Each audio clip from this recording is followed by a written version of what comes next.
Hello, everybody. Welcome to the Punch Up Pod with Lila and Pat. Happy Wednesday. Pat, my friend, how are you today? I am good. I was in such a funky mood last show, and sorry if that came across to anybody, but I just was in a downer mood for no damn reason, Um, and I'm feeling a lot better today. well, I'm glad you're feeling better. It did not come across to me, but also I feel like that's probably where most of us That's live, and normal. it's not it's not for no reason. Yeah, it's like I was just thinking about what would happen if I started going for therapy now. And like, if this isn't a time to be massively depressed and feel bad about everything, like, I can't even imagine. I mean, I actually have read that a lot of like psychiatrists are having a very difficult time Oh, I'm sure. because And then the other side of that is the people who are having probably the worst experience with life, right. people that are actually COVID conscious who have to be, especially the people that have a real high risk, so they're being careful.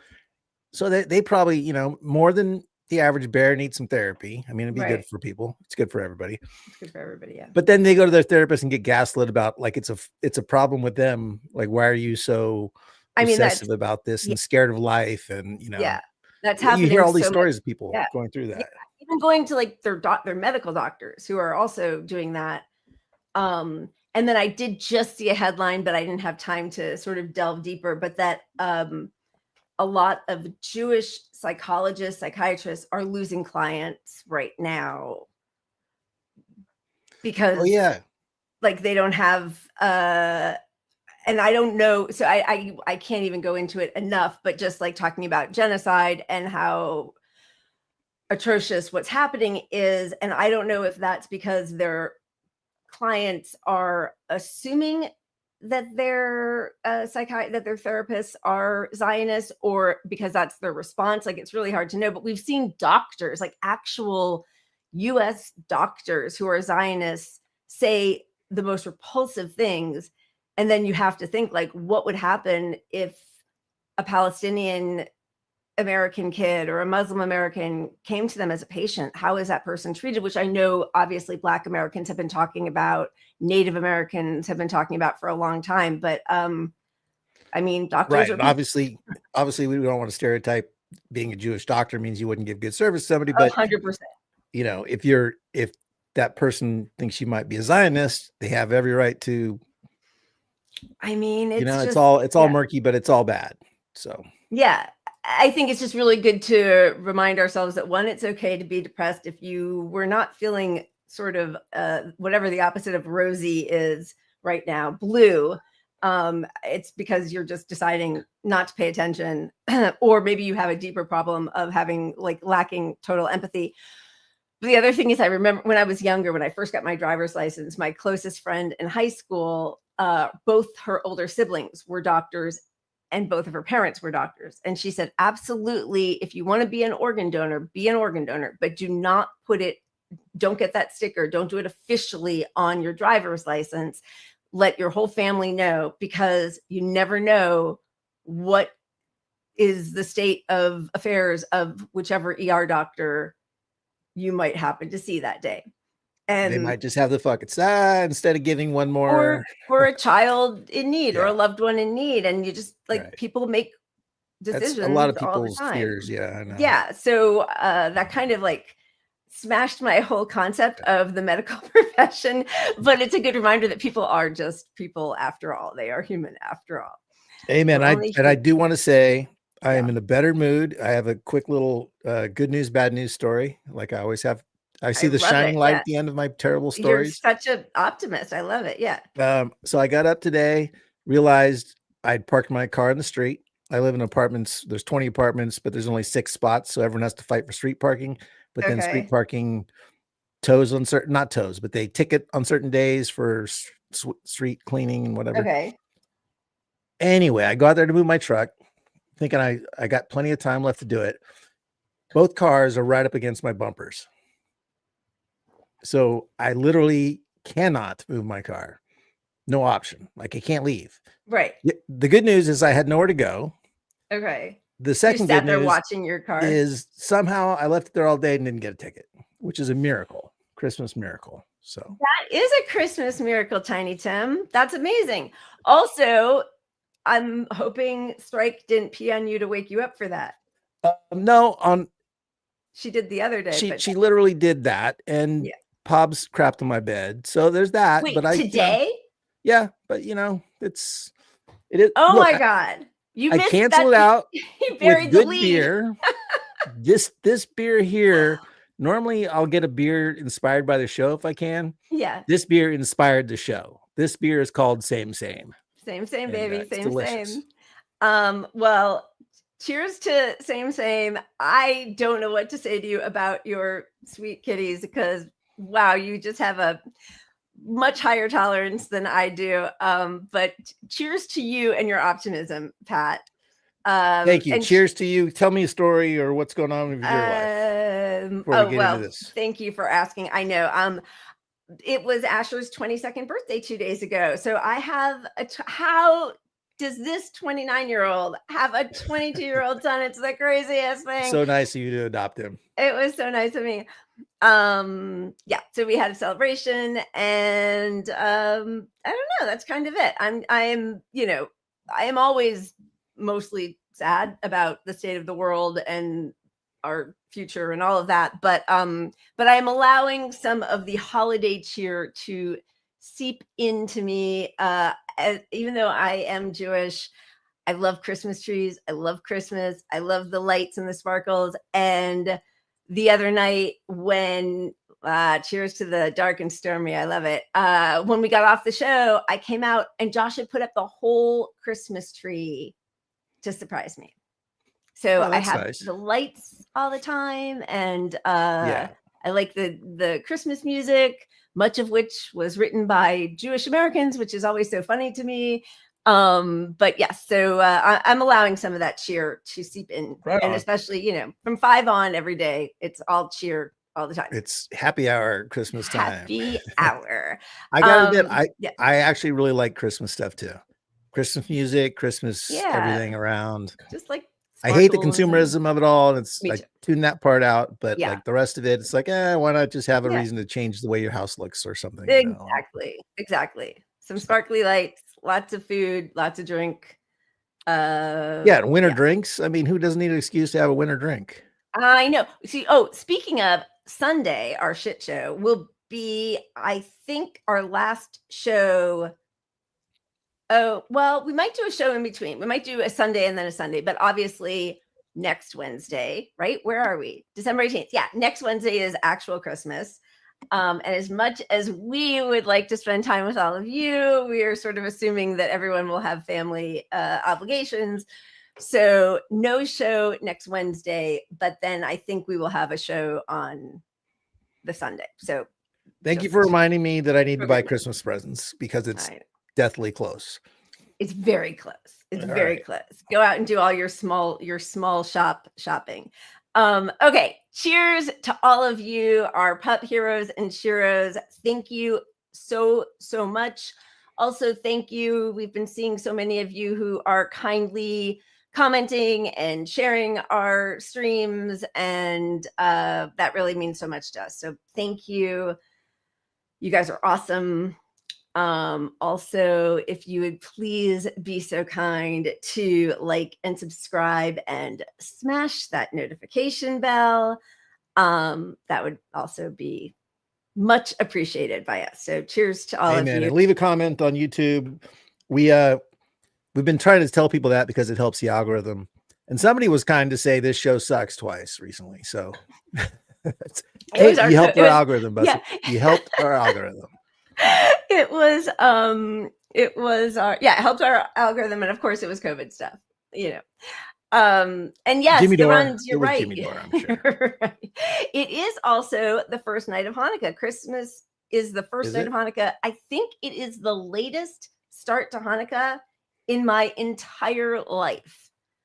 Like, seriously, I don't think it's ever started this late for me that I can remember. And to go into January is crazy. Does it move? I don't understand this. How's Yeah, this it a does. thing? It moves. It moves the way the way Thanksgiving moves, but I don't. But Thanksgiving, I can remember it's the fourth Thursday of every November. I don't know exactly how they figure out the Very Hanukkah. interesting. I had no Yeah, idea. yeah. But happy Hanukkah. Happy Hanukkah, Merry Christmas. Speaking of Christmas, it goes by the Hebrew calendar, but I don't. Yes, as the runs is saying, but I don't know like how they figure out that date. Oh wow, Hope is saying it started on Christmas in 2005. All right, we'll see. Good trivia. We'll see. I know. I see lunar calendar. I see Hope telling me. I see Hope is telling the lunar calendar, says Stephanie. Daniel says that the Goy in his life says it's every 170 years, days. What? I have no idea. There's every 170 years there's Hanukkah. I don't understand that. All right. Anyway, speaking of, this was my great transition to our cheers, which is a long video, but it's pretty great. And as far as I know, the strike is starting, but we haven't gotten the update. It was supposed to start for Amazon on Sunday. That was their deadline, was December 15th. I didn't see anything saying they negotiated a deal. So they did not negotiate a deal. So this better still be pertinent because we're running this as our cheers. A little information on the Amazon strike and how they normally have to spend their Christmases. Shop great deals now on Amazon. Woo! Every package we deliver with pain and suffering. This is my third holiday I'm giving to Amazon. I haven't been around for Thanksgiving or Christmas. It's constant speed up for the holidays. It's like twice as dangerous, I would say, because everyone's moving twice as fast and there's twice as much work. Every horror story you read about Amazon is true, but worse. And that is why I voted yes for the strike. Workers at the only unionized Amazon warehouse are going on strike during the company's busiest season. Ultimately, Amazon only speaks one language, and that's money. We're going to hit them where it hurts until they decide it's time to come to the table. Workers with the ALU plan to strike the JFK 8 facility on Staten Island later in December. We can't wait anymore. We're not joking around here.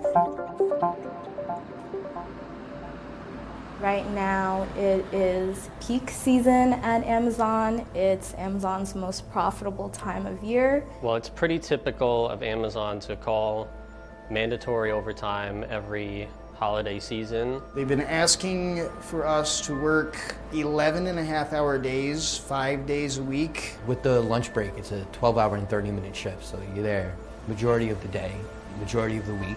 They have no right to demand that of their workers when they could fulfill those same roles with voluntary extra time and surge pay for the workers that want to take it on. Workers say peak season exacerbates existing safety issues. It's extremely chaotic, especially at that time. Management is really looking to push numbers. That means cutting a lot of corners, bending the rules, pushing conditions that are unsafe. I mean, a lot of times the conveyor belts get backed up, so you're packing boxes, but you can't even put them on the conveyor belt. You're forced to build up stacks of boxes around you. There's no room on the floor to walk. Yeah, just safety hazards everywhere. Despite employing only 36% of warehouse workers in 2022, Amazon was responsible for 53% of all injuries in the warehouse industry. Amazon is fine to let people die in the wake of tornadoes and any kind of natural disaster for their profits. And we, as Amazon workers, know what we deserve. And we're not going to take it anymore. Workers at the JFK 8 Amazon warehouse on Staten Island voted to unionize in 2022, but they still don't have a contract. Amazon is pretending like it never happened. Their stance is, we don't exist. And they ignore everything from the NLRB. And right now they're in federal court arguing that unions are unconstitutional. Amazon is one of the wealthiest companies in the world. They can keep us in court for the rest of time.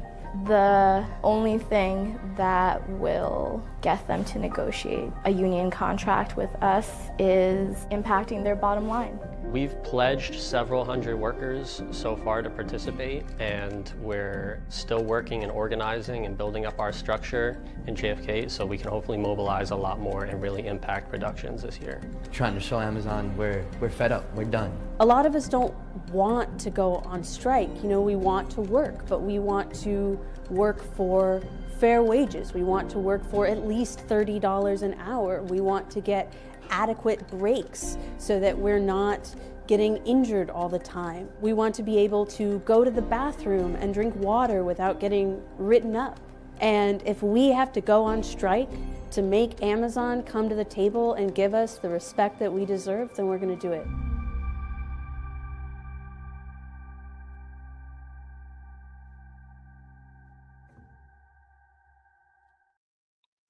Well, solidarity with all of them. It's disgusting that it's taking this push in order to get Amazon to come to the table to negotiate a contract, because they actually like approved their union 2 years ago. Yeah, and like they said, they're just pretending it doesn't exist, and they're just going to litigate their way through this. But you know, it's not going to affect their bottom line globally. This one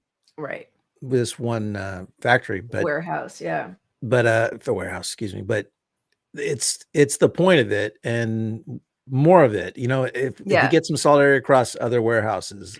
I did just see there's one in Skokie, Illinois, that's also going to strike with them. But and that's what you need, you know. Right. Yeah, because as they said, the lawfare, Amazon has, you know, billions of dollars. They could keep this in the courts forever. And without a strong NLRB, which thanks Dems for not doing what you should have done on the way out of your, you know, having a little smidgen of power. I think we covered on either Sunday or last Wednesday that Biden could have taken some steps actually to make sure that it stayed reinforced. But now I don't even know why it's gone this whole time without being forced to come to the table. But I do know that, you know, the NLRB is just like every other government agency that fights for workers or has anything to do with the working class is, you know, starved of financing. Yeah. And look, ultimately what needs to happen is Amazon needs to be broken up. And I'll tell you why. I mean, not just because there's no competition, but there's such a large global industry that selling products online isn't even their biggest source of income. Yeah. So they're shielded from workers' rights issue because they make all their money, believe it or not, in other ways. Yeah. So, you know, you can't have companies like this that exist that don't even, they can eat this profit. They can afford to have, you know, several factories, warehouses closed. You know, like it does affect their bottom line, but they're basically shielded from it at this point. I mean, every big business is shielded from it. I agree. And, you know, obviously their streaming services aren't making them money at this point. It's like a loss leader, right? Like, right. But I think it's also, you know, I mean, I would say bad publicity. They don't care. Everybody knows he's an evil billionaire. So everybody knows, like, not that this matters, but like he cheated on his wife with that other lady. Everybody knows that he has so much money to piss away that he goes and builds a rocket. Like, I mean, like it's yeah. Well, I think it's a little different than, so bad press can hurt Starbucks a lot. Right. Because all they do is sell coffee, and they're hemorrhaging. They're getting hit big time by all this. Yeah. But they just do coffee. They're not a monopoly like in the same a mega corporation, as Amazon is. So that's the real problem. Is we can all hate Amazon and still get stuck using it because they're the only game in town in a lot of ways, you know. Yeah. So that's one way that they look. We need to support all the fights now. Absolutely. They've already won, but we need to wreck them and force a government that breaks up the monopoly somehow. Yeah, there goes Lena Khan. Yeah, absolutely. And you know, it's like, it's so sad. I mean, what was it, probably 10, 15 years ago, Barnes and Nobles was like the evil big business on the block. And we were all like fighting to, support your local independent bookstore. And now I'm just happy to see any, brick and mortar Barnes and Noble that has not been put out of business because of Amazon. I really like having bookstores and physical books around and having that be an option and something that might draw people in. And, so now I look at Barnes and Nobles as like the small guy, but it shows the power of Amazon that they have such disgusting, I don't even know if they're loopholes or if they're going to be taken to task for it or they'll just pay a fine. But, they basically like take their best selling products and then do a mock-up of it and then push that to the top for a little cheaper. So then the, OXO brand is going to go out of might go out of business or be pushed way down because the Amazon version of kitchenware is the one that they keep kind of pushing up. So, they have so many evil business practices. Their business model is shadiness. That's it. It's exploitation and theft. Exploit the shipping side, the transmission side. They talk about supply chains. Well, that supply chains just means you got your connects with these people that are going to do everything cheaper for you because you're at scale and you're going to put the little guy out of business. Right. Yep. I did want to add one good thing though. Another, because of Amazon. Yeah. And I like to think this was a disgruntled employee. I ordered a tablet and a tablet cover. Yeah. And I got the fancy cover because I just wanted the fancy cover. And they sent me 10 of them for the price of one. So if anybody needs a tablet S8 Plus, whatever the newest Samsung you didn't tablet return is, it. You didn't say, excuse me. It's like saying, oh, teacher, God, no. you forgot to assign homework. God, no. So I got some, I'll ship them to you for free. I don't care, but I got like 10 of them. I hope that one person does not, that one person who did that doesn't get written up for that. I always wonder if that's like, maybe that person's quitting. Who knows? I guarantee if you bring it up, they get in trouble. If it just goes unnoticed, they don't. So, All right, good. If you send it back, it's like, who made that mistake? Right. Yeah. Okay. I hear you. I hope that's right. They have cameras everywhere and surveillance. For the theft. And Audrey, yes, there is a bookstore in downtown LA called The Last Bookstore, and they just opened another one really close to me just this past weekend. I can't wait to go. So maybe there is hope. People do like reading after all, not just TikTok. All right. What do you think? Should we Yeah, I think we should spin the wheel and then get going. Right. That's how we do it. Okay, 1 second. I forgot. What's our I thought process? That's where you're going with it, but I was gonna hash it out. Yeah, baby. Oh, well, will you look at that? All right, I'm gonna fill up. Good choice. I'm gonna fill up, and I'm also going to spin again. Really loving my beer here. Good. Yeah, baby. Oh my God. All right. I'm doing a very big pour. Should I take one away or I should leave it for now? Because otherwise we're right at the beginning. What's going to happen? Yeah. Right? Okay. Leave it. All right. 1 second. Yeah, baby. That's what you've been looking for. All right. Here we go. Okay. Wholesome. Here we go. Wholesome.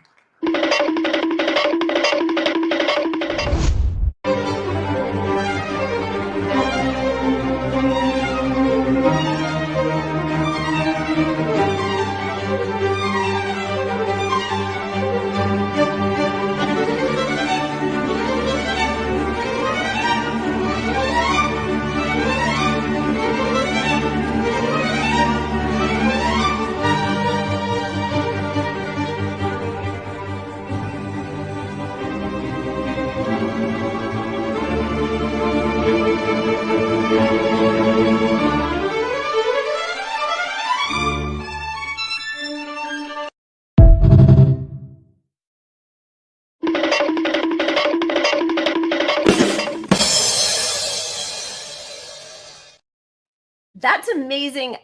I need to see that in person. That feels like some street art to me. Like, well, I was watching it too. Yeah. Yeah. And you could see she's looking down. So they show her looking down. So it's probably not all happening exactly at the same time. right. Just speed it up. It's like, yeah, but that's amazing. I love that. I love respect that. talent.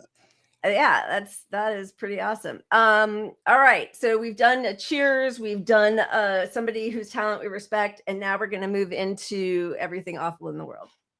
Absolutely. Let's hash it.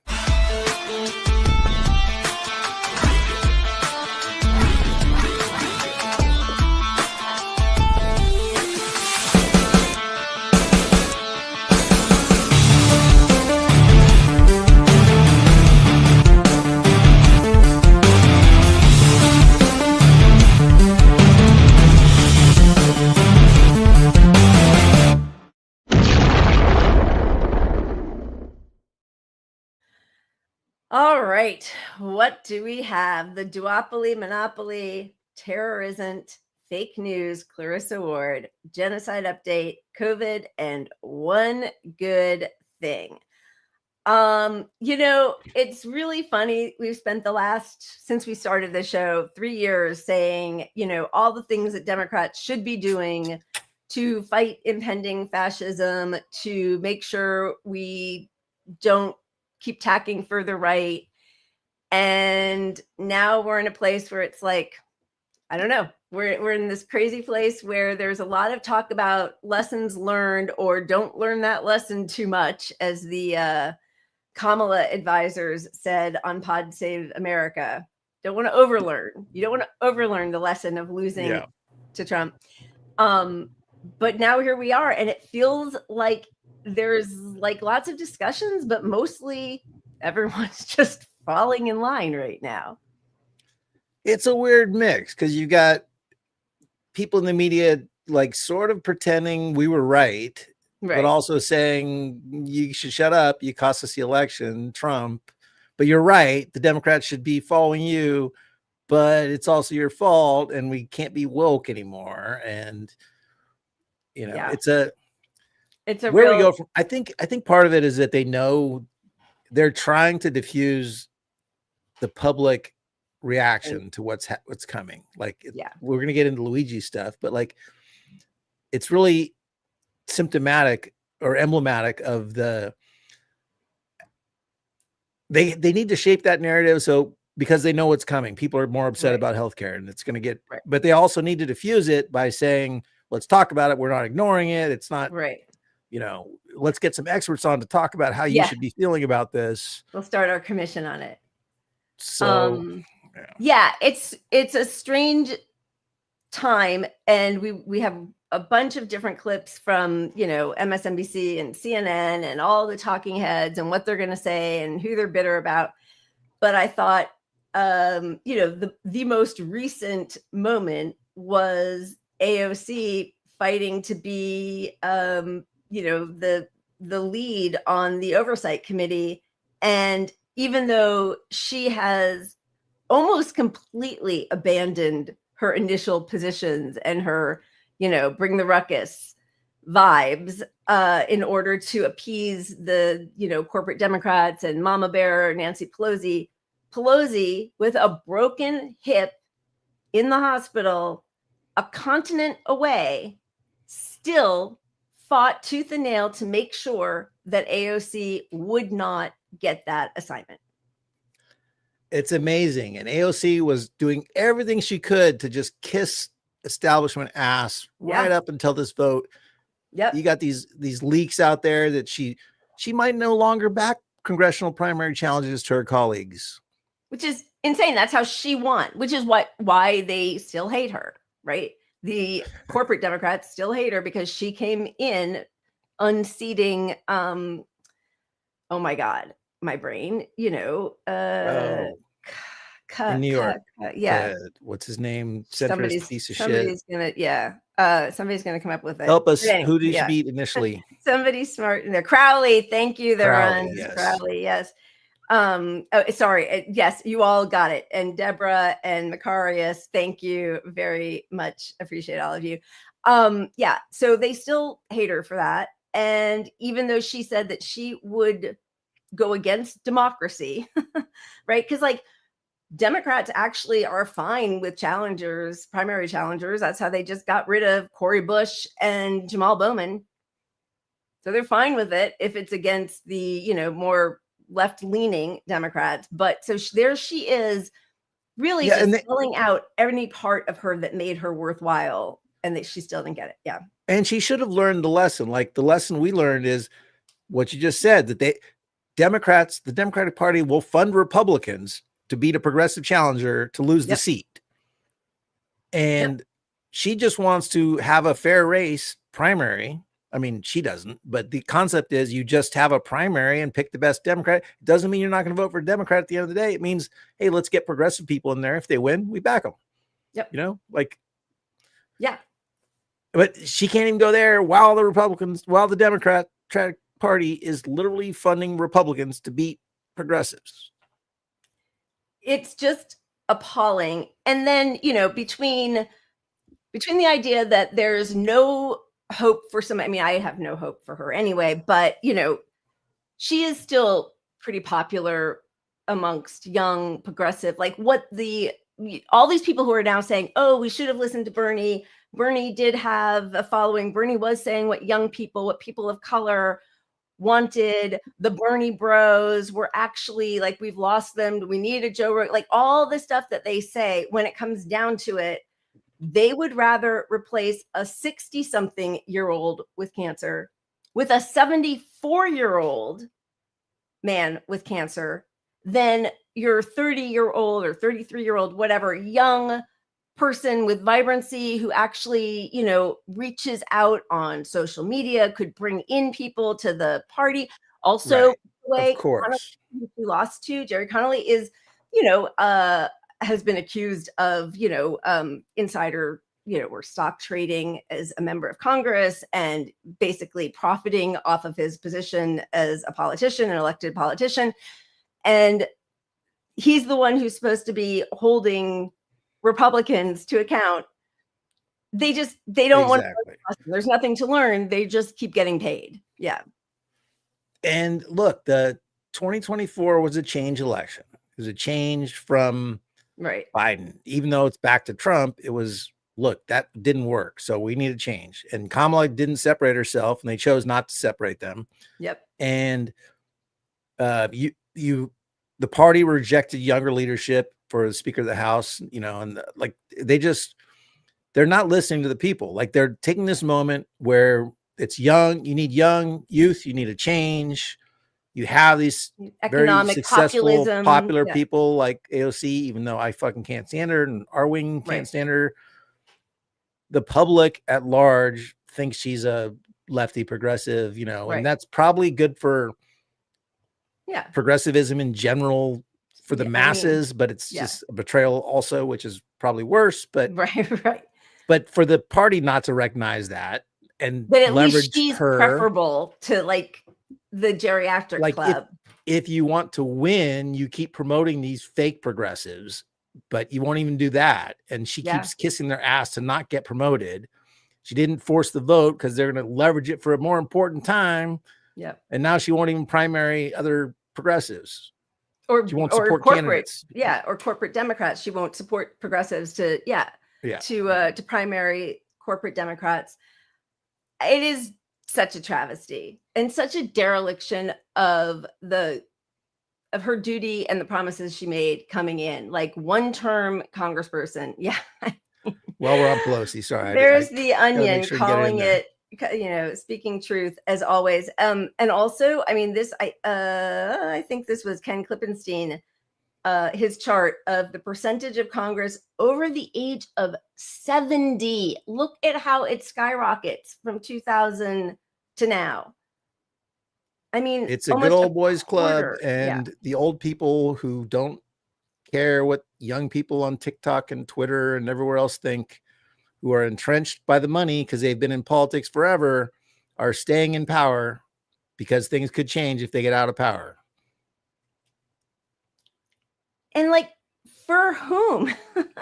You know, and, you know, I'm seeing a couple of people, right, like sort of happy that she lost. And I mean, on some level, like I sort Yeah, of, I mean, I am too. Like, I don't care. Yeah, yeah, She's totally. been she's such a betrayal. And I guess if it's a wake-up call, that would be fantastic. If she had gotten it, actually, it would have, just like if Kamala had won, reinforced that, oh, sort of throwing under the bus some of her squad member allies and stuff was actually the way to go. And now, and she'd be making TikToks lecturing us about how we don't understand the system. Yeah. And more centrist sort of leaning progressive people who like her would say, oh, well, I guess we don't understand the system, you know? Yeah. And her shitty like Instagram rant against Jill Stein and how she was predatory. And, you know, so like, I think it's important to know that that path doesn't work. If you are at all progressive, they're going to hate you no matter what. So own it, use your power, speak out against these ghouls. Like this, she should listen to that lady who kept talking about being a one-term senator or congressperson. Yeah. And bringing she the should listen to her. Remember that lady? Yeah. What was her name? Yeah. She should, we should have that clip of her on a loop here. Yeah. Because there's not like, it will be really interesting to see where she goes from here. Yeah, it really will be interesting. Fighting your own party for 4 years can get more done than, you know, I don't know what her quote was, but like, you know, than being in the power most dangerous forever. thing is a one-term senator or member of Congress or whatever. So use your Instagram and your TikTok and whatever the hell, your social media ability to get some messages out and to bring people down. But of course, you know, she's just going to go after Trump, which good, go after him. But there's so many people on both sides of the aisle who are in bed with him and every disgusting part of our political world that I think she's really just completely revealed who she is and what a horrible strategy that is. And her reaction to not getting the seat is going to be try harder to get the next seat. It's not going to be, there's a lesson here. We can't, there's no place for us in the party, you know, buck the system. It's not that. She's proven she has no spine whatsoever. Yeah. Yeah. And now I have to say, I don't even know if it's spine. You know what I mean? Like, I don't no, like it's this not with like the Democrats. No, I mean, I know. Yeah. But like, I think it really might've all just been like, hey, Bernie did really well in 2016. We're riding a wave of progressivism. This is where I'm going to go. I'm sure she believes in those things, but also really can be easily pushed in a direction. Right. Right. And when I say spine, I mean ability to stand up to the Democratic Party. Yeah. Meaning, I believe she came in with the right intentions. You know, she was new to this. So why wouldn't she believe that stuff if you're, I don't think she shifted gears and was fake progressive in the beginning is my point. So she got in there and she didn't have the stones to not go to work every day with her colleagues and still call her colleagues out. And they peer pressured her into taking her mask off. And her mask is now that she's a Democrat before she's a progressive and completely toothless. Like she's given away but again, like if she were smart, she would take this lesson and she would learn it and really fight against them, because she's not going to go anywhere in this party being who she is unless she completely just, you know, capitulates. But I don't know. Anyway, it just feels like a lost cause. It really does. It feels like a total lost cause. I think even the Progressive Caucus, like she didn't even get most of their votes, which is insane, right? So like we don't, like the Democratic Party, the squad was 6 people at one point, but Cori Bush said at the beginning, no, we don't organize our votes as a block. So, which was wild to hear that. Like that was the whole point, is you guys get in there together. You're leverage a squad. Yeah. Like that's your marketing even. Yeah. Like your own branding is that you are these. Yeah. If we can always blame 2 senators for holding up a bill, right? It's always Manchin and Sinema, and now they're gone, and it's going to be whatever, Gottheimer and Fetterman. They're all the 2. As 6 in the House, they probably could have, you know, like the Freedom Caucus. And then you grow, because then your power is contagious, and then people have a little more courage of their convictions also, or maybe even just they see that what's popular and they join you. But they did none of that. Then there's the congressional, the Progressive Caucus, which is a joke. It's just so that they can go and tell their people that they're part. Like what's her name, Chantel Brown, who beat Yeah, you just Nina buy your Turner. way Like, into it. yeah, you're just like, oh yeah, no, I'm for Medicare for all too. When Republicans were in power. Anyway, there's the duopoly. All right, what else do we have? We got Biden. He's out there, he's progressive again. Look at now that he has there's no way this is going to pass. Nobody in Congress should be able to make money in the stock market while they're in Congress. I would love to see all the other times he said that. Since if only you were president, if only like you didn't realize this on, with 90 days left or whatever's left. Not even like he had to pardon all of the child slave judges and people who built their own towns out of hundreds of millions of dollars and his own son before he could even say this. Oh, he's going out giving no fucks about the Democratic Party. Yeah. Whoa, whatsoever. You just disappeared. Where'd you go? Did you do that on purpose? Okay, that's twice now that's happened. This weird. Camera thing, I don't know. He's also loves to let everybody know that will be known as the most pro-labor administration in American history, which first of all is bullshit. He'll say, oh, I'm the only president who's ever walked a union line, but that in itself, first of all, it's a really sad statement about all the other presidents, but it doesn't make you the most pro-labor president. And also there are so many things he could have done on his way out to safeguard Lena Khan, to safeguard, at least for a bit, the NLRB, knowing who's coming in. Nope, nothing. Not a thing. I mean, the only legacy he has that is any good whatsoever is her, and they're throwing her under the bus, and she's not going to make it, obviously. Yeah, and busted the railway worker strike, busted a West Coast dock strike that got very little coverage, and busted a New Jersey transit strike.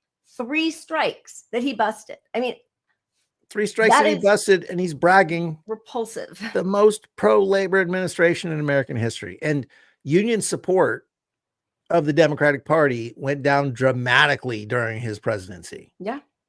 We had the numbers a while ago, but like it dropped a lot. And if you're the most pro-union president, why wouldn't union support go up for the Democratic Party? Yeah. Why do we have Sean Fain and these guys latching on to Republicans? Because they saw earlier that you're going to lose.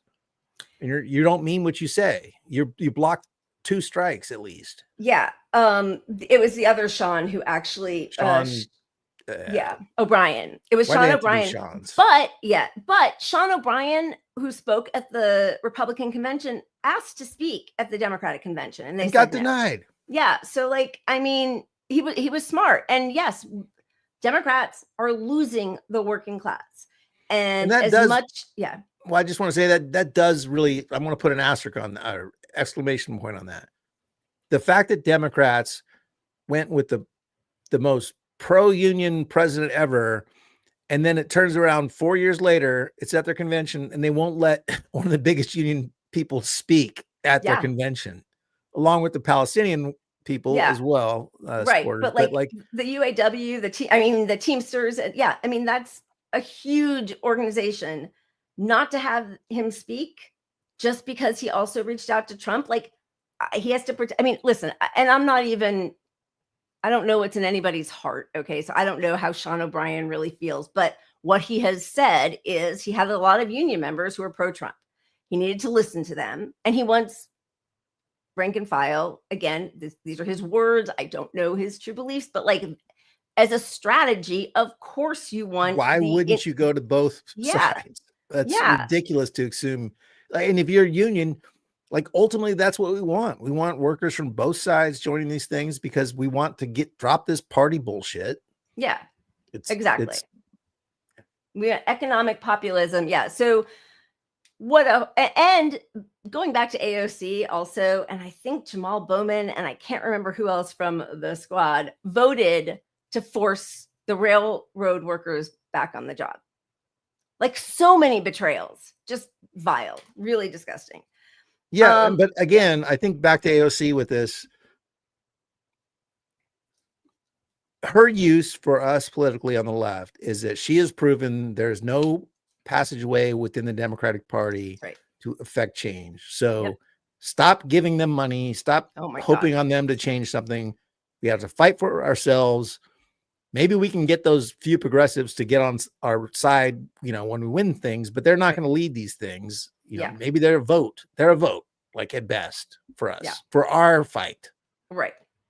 I mean, the fact that I don't think she went on a single left media, independent media podcast or none of that. I mean, I will say, and even though, I don't always agree with everything, but Ro Khanna actually does go out there and allow himself to get hammered sometimes with, responses and questions from people who are more left. She hasn't done any of that. And she wouldn't have gotten there if it hadn't been for the help of some of left media. It's just insane. She just, she did what Obama did. I don't trust you. Don't you? We sound like Jimmy Dore right now. Like Bernie wouldn't come on, so fuck Bernie. No, but I mean, it is. I just think not us, but obviously.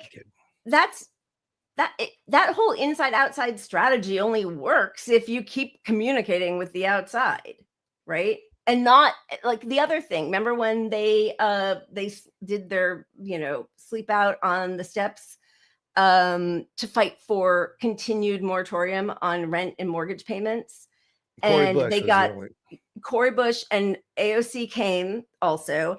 They got, I don't remember the exact number of days, but it was a stay, but it wasn't forever, and it wasn't totally forgiven. There were lots of issues with it, but they were dancing and celebrating when they found out they got to stay. And when somebody asked them, but what's going to happen next? After that, they started dancing and singing louder with all of their staff to shut down his questions because they didn't have an answer. And they're like, don't rain on our parade. We just got to win, which, it just, I don't know. I feel like they've shown so many times who they are, and it's not to be on the left. Well, and AOC just recently did a whole video basically saying the inside outside strategy is good, and that's why we need you on the outside to join and push back against the party. And it's like, well, you're most known recently for trashing third parties. So you were a hit dog for the party against Jill Stein. And here you are, now you're lecturing everyone how the outside needs to work harder, basically. You guys got to get it going for me to have a fucking vote. That's Biden saying, bring me a bill and I'll sign it when it's never going to fucking happen. Right. Yeah. Yeah. The point is actually to strategize with the people. I think use your platform. Does a good job with that. Yeah. Use your platform. I mean, if you don't have power, if you're her to get the votes for things, go on TV. You are famous. That is the whole point. Use your platform to elevate these issues. Absolutely. Not say Joe Biden's the most progressive since FDR. God. Yeah. And that he's working tirelessly for a ceasefire. All right. Do we want to go to any of the clips? We've really done a lot on this one. We don't have to. Maybe we should ditch this and go on to something else before we drag it out forever. Yeah. This is really short. So I know nothing about Theo Von. I think he's a comedian, podcaster, right-wing kind of guy, sort of. Or is he like Joe Rogan, where he's straddling? He's just like a bro. I don't know. No, he's a comedian. He's one of the funniest guys there are. He's hilarious. Really? Okay. He really is. Yeah. But he has occasionally problematic views. Right. He's also similar to Rogan, and you can be in front of him and he'll sort of be convinced by your argument. Right. Quickly and sort of agree with you. But he'll also push back sometimes. So I don't know. I don't know what to think of him. But he's not a perfect guy by any means. But nobody is, right? Yeah. And again, this whole problem of not having, the left needs its own Joe Rogan, which they had if they cared at all, because he was totally on board with Bernie 4 years ago. This is a really short clip, but I just thought it was interesting because what a sad waste the Democrats have really forced us into such a nightmare. They're awful. Yeah, we had Bernie Sanders on, and he was saying that he said Pete Seeger was one of his favorite musicians. Scoot McNairy could play Bernie Sanders in a biopic. Oh, he could. Right? Yeah. Totally could. Bernie hasn't aged. Nah, Bernie still looks the same. He's the best, dude. He's looked the same in the last... Yeah. He's like a real folk hero. It's a great point. Yeah, Bernie is... He is a folk hero. Yeah, he's folk music. It really breaks my heart. And that's obviously Timothée Chalamet, the actor. But anyway, so, yep, there was a chance. People want progressive policy, whether they're on the right or the left. So until, I don't know, does everybody just need to like, I don't want to say anything that's going to get me a terrorism charge. So I'm just going to say, I hope there's a shift in the people in power at some point soon. Yeah, we'll get to Luigi. But I mean, look, what's worked so far, the most effective thing in the last 10 years has been Luigi. I mean, truly. When's the last time that we're talking about healthcare this much? I will give young Bernie, with young being like 8 years ago. Right. Young Bernie changed the game a lot, but he changed minds a lot. Yeah. But changing policy is more to Luigi right now. Luigi's ahead of Bernie in changing policy. Yeah. I mean, I guess. We'll see. But nothing's happened where yet. it's coming. There was one policy that got changed very quickly.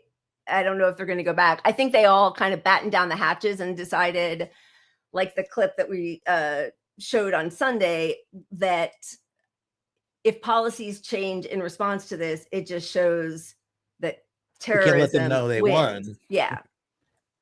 Because now it seems like they're kind of just moving forward. And what's his name? Whitty, the CEO of the whole umbrella group, said, no, we're not changing anything. We're protecting all of our, but we'll see what really happens.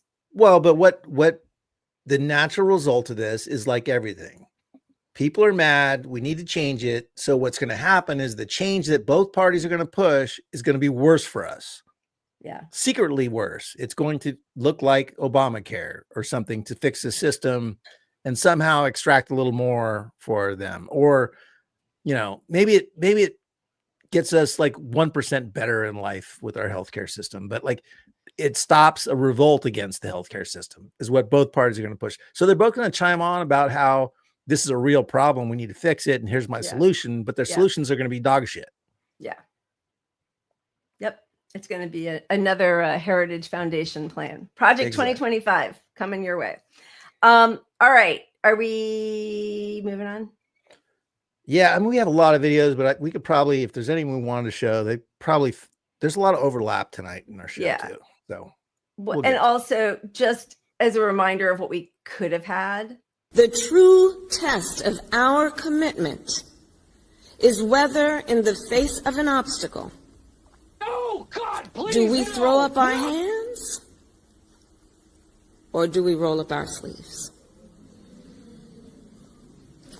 And as we approach, and I ask you to remember the context in which you exist. Yeah, I did that.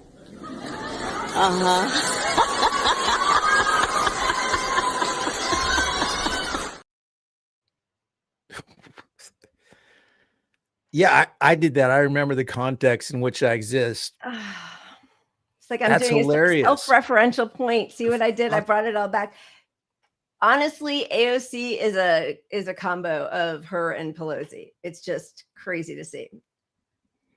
Crazy. Yeah, baby. Do we have another timeline clip? Yes, we have another song. Just one more? Okay, I'm removing it though. Don't politicize the shooting of a healthcare CEO. Violence ain't the answer, we must never sink that low. And big business can't be threatened, make a ticket, wait in line. But if you need medication during chemo, that's denied. Can't we all just use the system? Here's appeals you can submit. Don't be moved by all these kids having an epileptic fit. Was the gunshot pre-existing? Please hold while we decide. Algorithms for your children, what's the value of their life? So to healthcare CEOs, this is scary stuff today. You should never have to face the things your customers all face. So if you don't like the violence that was done to you today, we appreciate your feedback. Here's a survey you can take.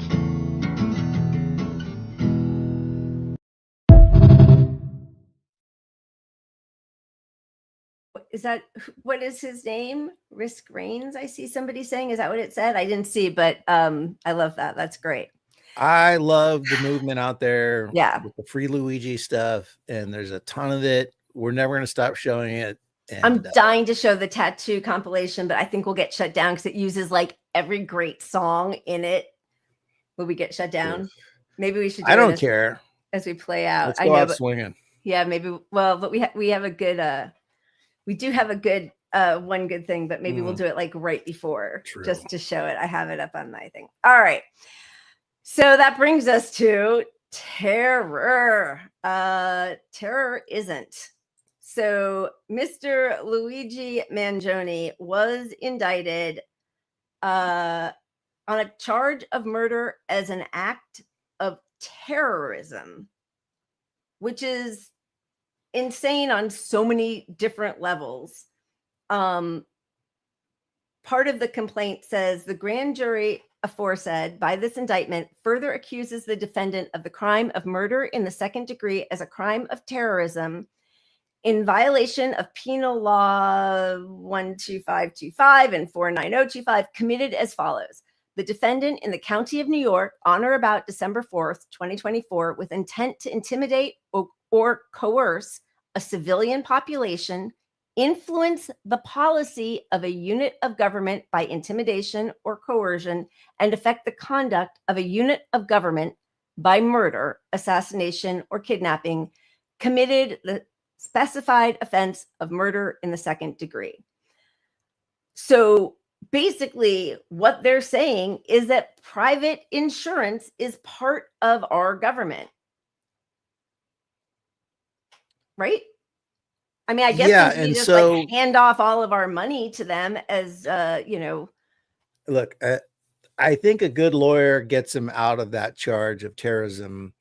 And I think they lobbed it up there. I mean, they want to make an example, obviously, of him. But they lobbed that up there to have an excuse to have the jury convict him of a lesser charge than terrorism. It's like oh, here's this terrible thing. Well, I know he shouldn't have killed somebody. So let's not do the first thing. Let's do the second or third thing for him. That's their hope. But to convict him on terrorism under the penal code that they list, it's a stretch because private insurance is a separate entity, and he can be mad at the private insurance itself and have wanted to make a statement to private insurance companies, right, without having to say the government needs to, it's not the government. I'm not pushing the government to change it. So they're making these stretches to what he means. Right. And, he's got his manifestos, which they're going to use to argue he's pushing against the government largely, or, so, I mean, it's possible they get him on the terrorism charge, but I think it's a stretch. I think they know when they put it out there, they put that as the high bar so that so a jury can find him guilty of a lesser bar. I mean, I'll be so curious to see how this goes and what ends up happening. I know he just got a pretty high profile lawyer as opposed to the first lawyer who was talking. He's on a little TV. folksy. Yeah. But who did say, that they've been getting, thousands of offers from people, set up a GoFundMe to pay for his defense. I mean, it's very clear where a majority of this country stands, even if they don't believe that, murdering somebody on the street is the right approach. There is not much sympathy for the death, for Brian Thompson, for the victim at all. 41% of young voters find his killing acceptable. Yeah.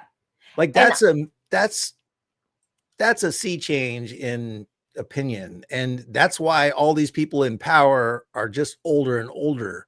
Yeah. Because their donors know that young people think like this, and that if you put someone young in, they're more likely to appeal to younger Respond to voters. that. And Yeah.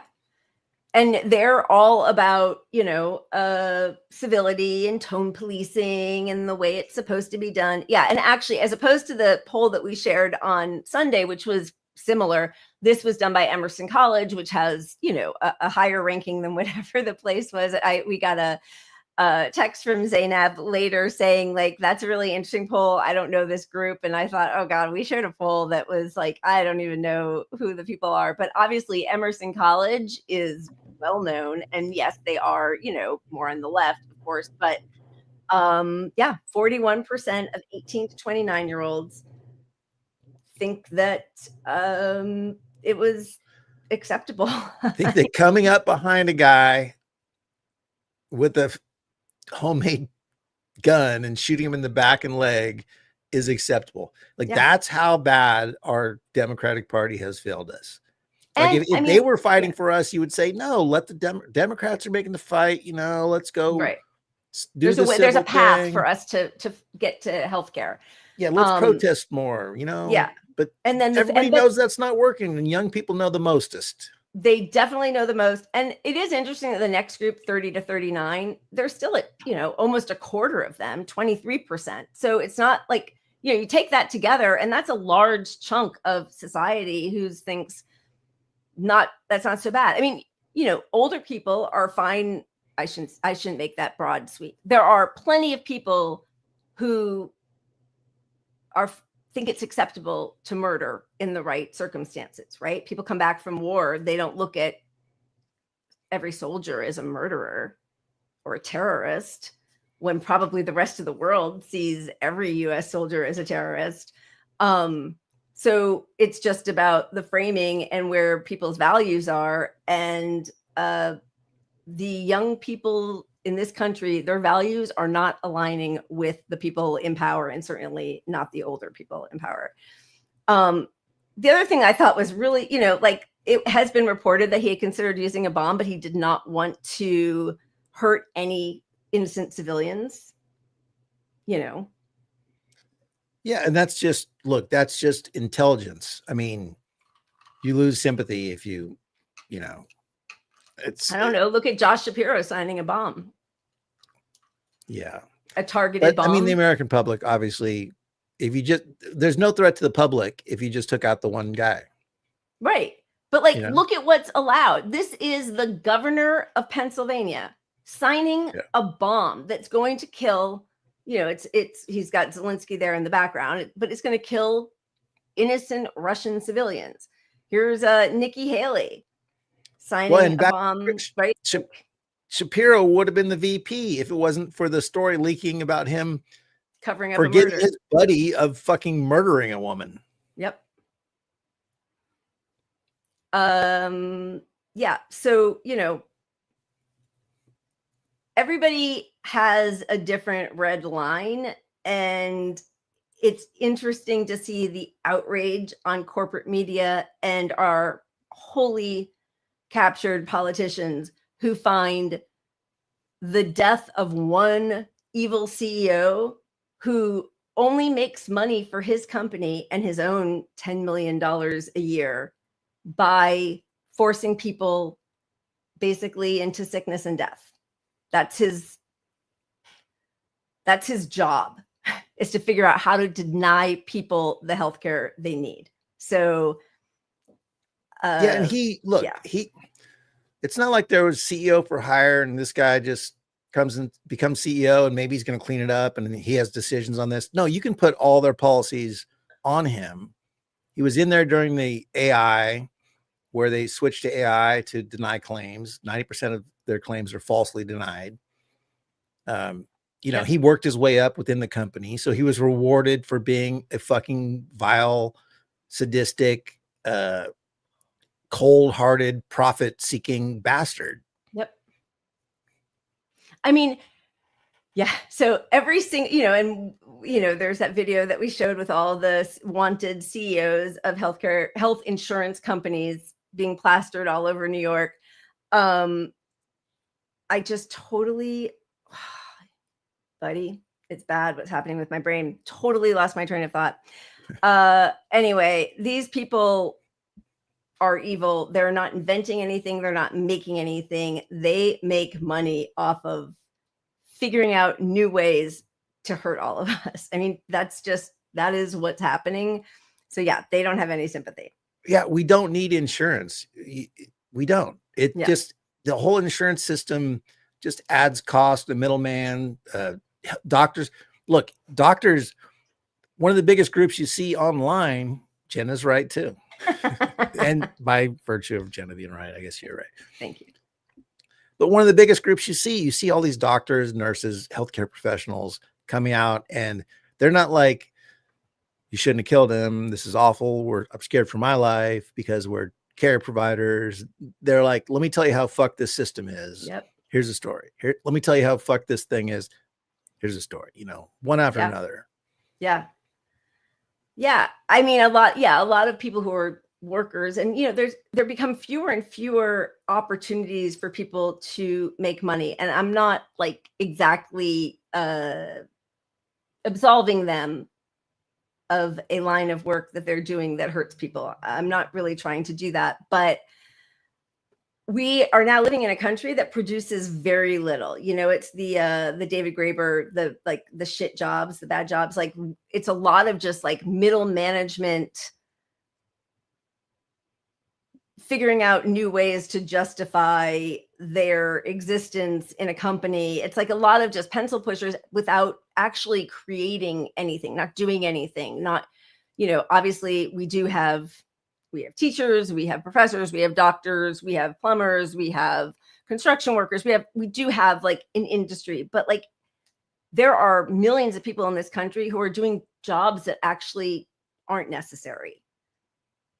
And that's one of the things that, I don't know if it was Biden or Mayor Pete or one of those awful, corporate hacks. I think it was Mayor Pete, McKinsey Pete, who said that, like, well, if we get rid of the health insurance industry, that's millions of jobs. We're just going to fire all those people, which first of all was completely dishonest because, Bernie's plan for Medicare for all would have reabsorbed all of those people in different facets.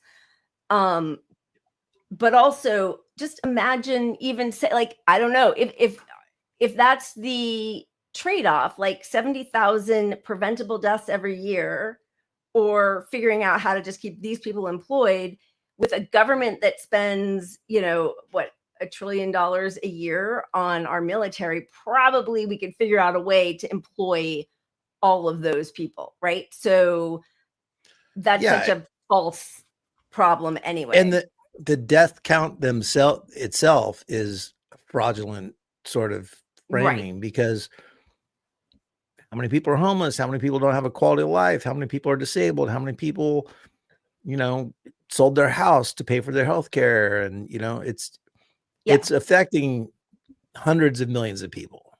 Yeah. Right. Especially knowing that like medical debt is like what, 80% of bankruptcies.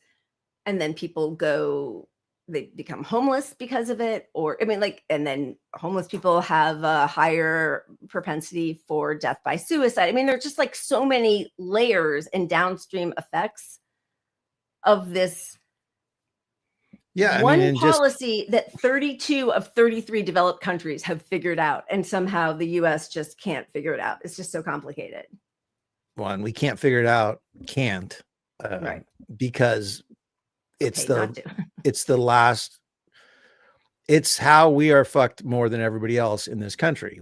Our healthcare is tied to employment. So our employment and our whole condition in life is leveraged by this one thing called healthcare.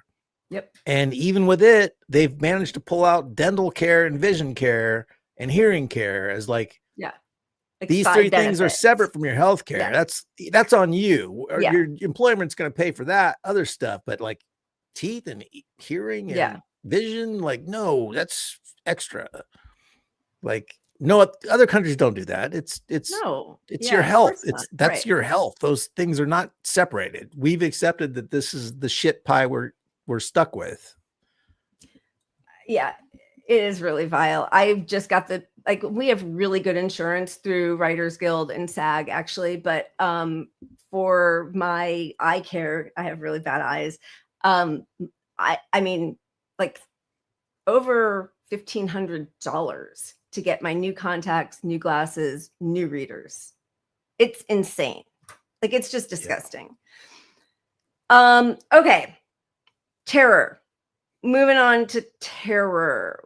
Blah, where do you want to go with Wait, the are we terror? moving on to a new topic, or is that the same No, topic? I mean moving on in terror because Oh, in terror. we have a few more like things to talk about, but I don't know. We're also like we've been on this, but Yeah, we have a lot to get to. I mean, I think let's show CNN their outrage. I think that's okay. kind of like That's a good one. Yeah. Good one to go. This has made the cover of the New York Post, which is showing a game of whacked deck, most wanted CEOs. This is definitely something that obviously has a lot of business community talking, but clearly the sympathy level from the American public is not terribly high. Clearly not. And what you're seeing is a little bit, I think, Elizabeth Warren, Chris Murphy, Bernie Sanders listening way too much to the online left and stacking these answers as we've seen, especially over the weekend with, yes, this was bad, and then, but, and then positioning into some healthcare policy debate. Chris Murphy was the one who did it last night in this kind of weird homemade video. He's trying to, I think, the senator from Connecticut is trying to start a populist revolution, which is very interesting.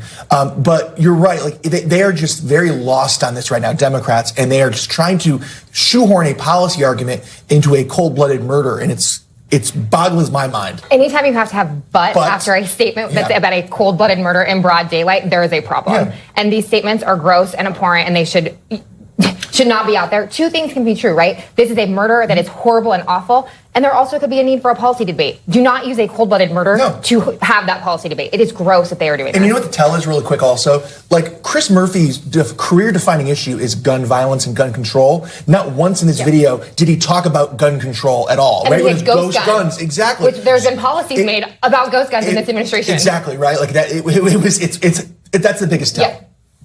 Yeah. Mark Preston, I mean, I do think that this is the root of this, right? The idea that we as a nation should not be having our political debates through violence. And while clearly Americans are very upset about the healthcare system, to the extent that members of Congress are going to say, well, we got to change this because of violence, it's kind of a dangerous place to be. Dangerous place to be, and I'm just going to overuse this word, so forgive me, but it's absurd. It's absurd that we're at this point where there's so much anger right now that people are just directing it and supporting it without really knowing quite what the consequences are.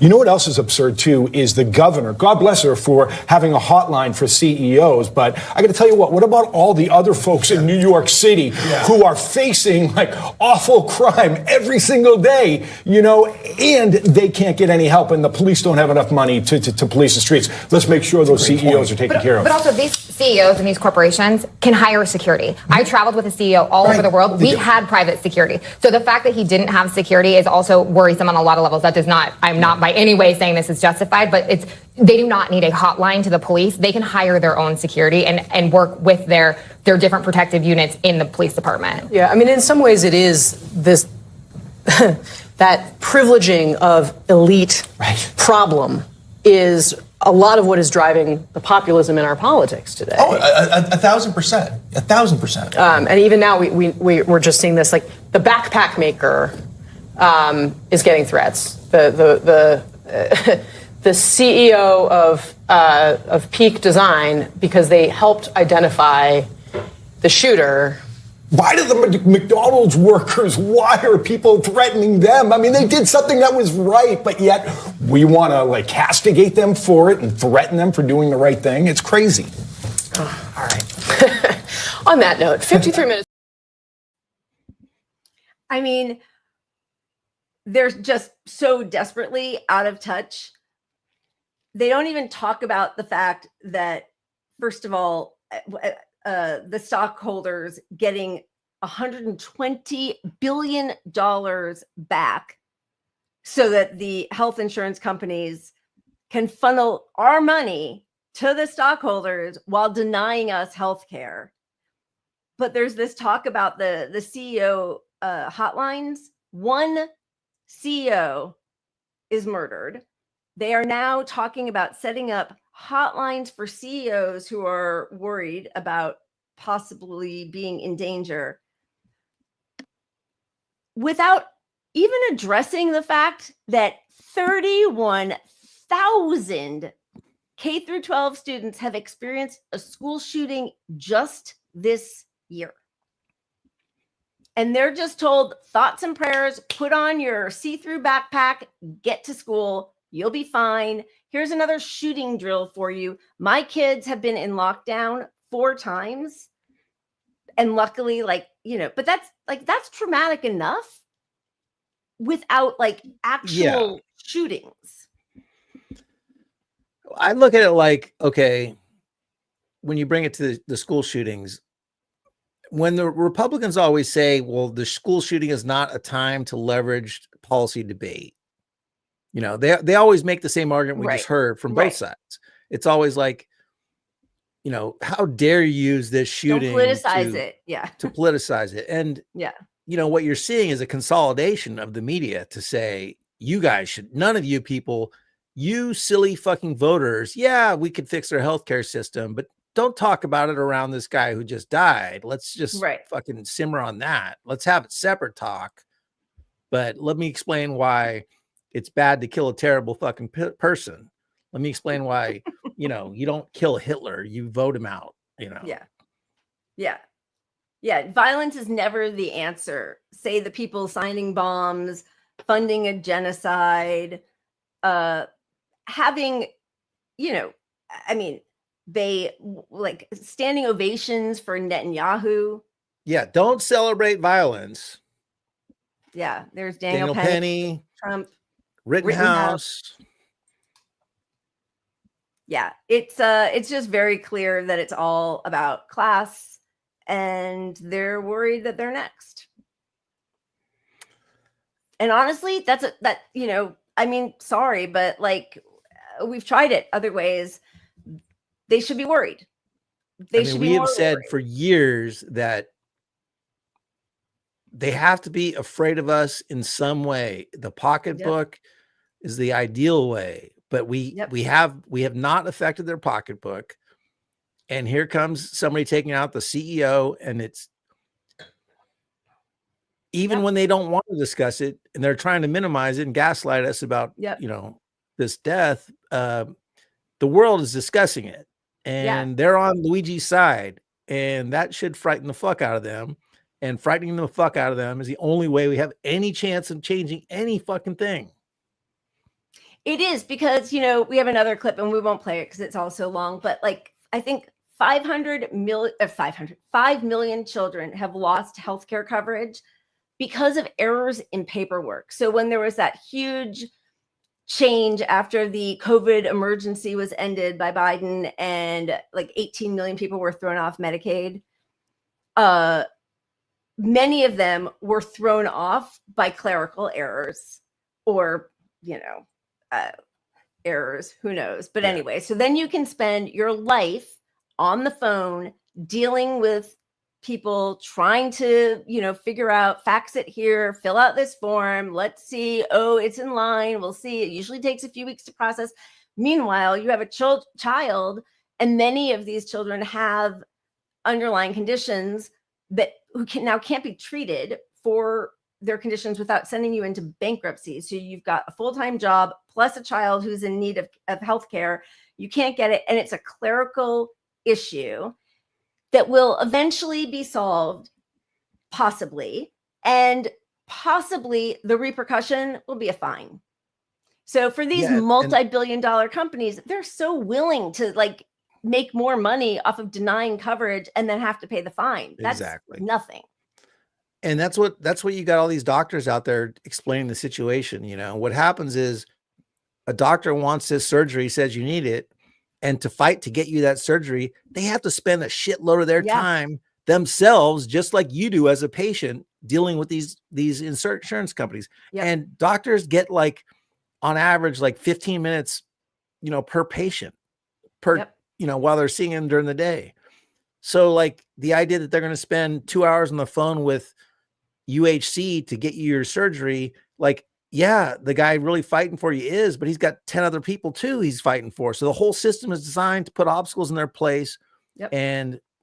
And just, because of delay, the delay part is the whole game to these people. It's You only might be terrorism dead, when which is we cheaper say for it. them. If you're dead, it's cheaper for them. Yeah. Yeah. And even having to then, even if they pay a fine, it's cheaper for them.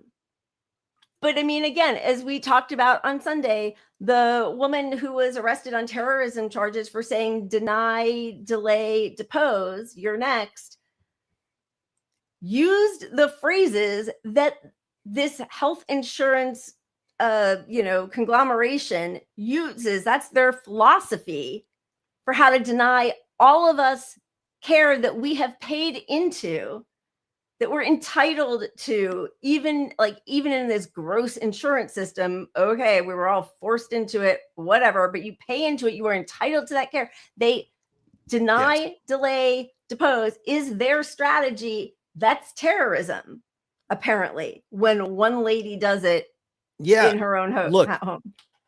I don't think you should go to jail for it, even if she said, look, Luigi killed that guy, you're next. I don't think that's You're allowed worthy to of say being in that. jail. Like, you're allowed to say shit.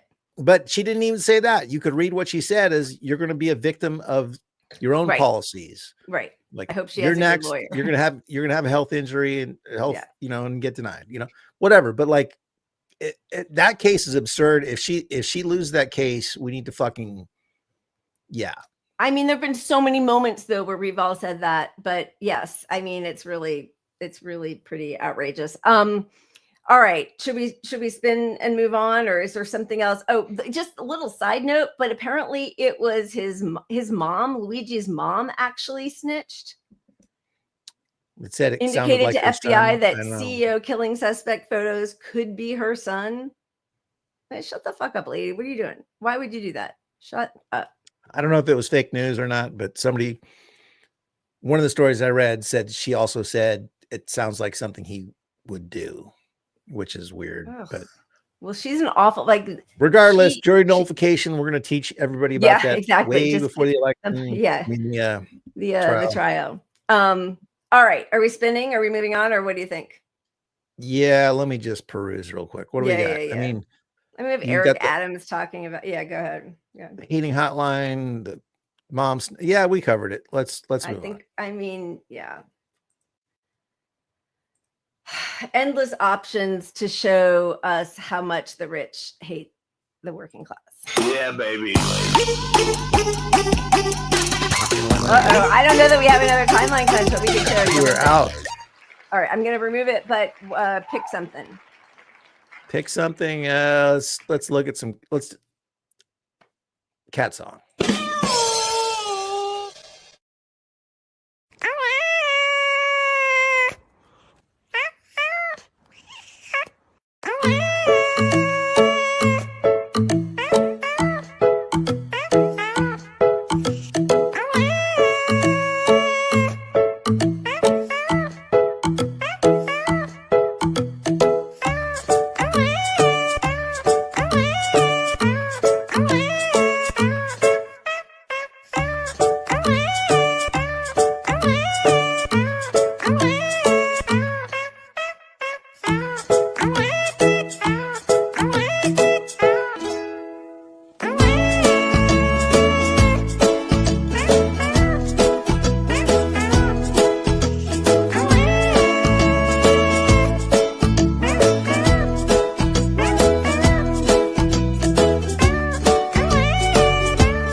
That was very sweet and wholesome. Oh, look who showed up. Oh shit! I almost got murdered. Strike knew when to come by. No, did she hear the? She heard the meows. The meowing. I'm back. I don't know how, but she just decided to come up. She knows she knew her line, her cue. Yeah. All right. I think we are moving on to fake news. New segment. Where?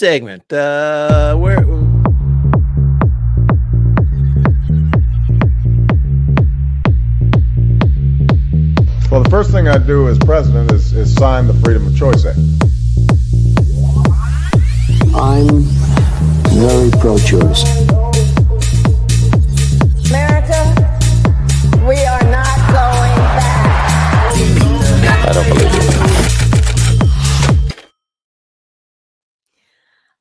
you. There's so much to choose from, but the most glaring example these past couple weeks was the segment on CNN with Clarissa Ward. We referred to it the other day, but just so everybody knows, this was the original segment. Take a look. I can't tell though. It might just be a blanket, but it's the only cell that's locked. Is he gonna shoot it? The guard makes us turn the camera off while he shoots the lock off the cell door. We go in to get a closer look. It's still not clear if there is something under the blanket. Oh, it moved. Is there someone there? I thought I saw it move. Is someone there?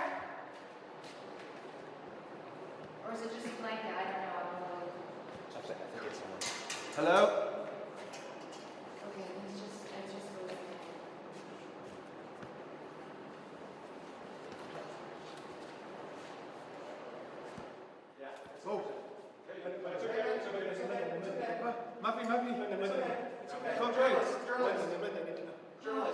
I'm a civilian, he says. I'm a civilian.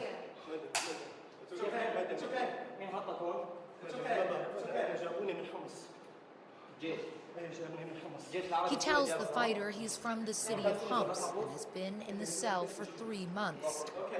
Okay, you're okay. You're okay. You're okay. You're okay. He clutches my arm tightly with both hands. Okay. Does anyone have any water? Water.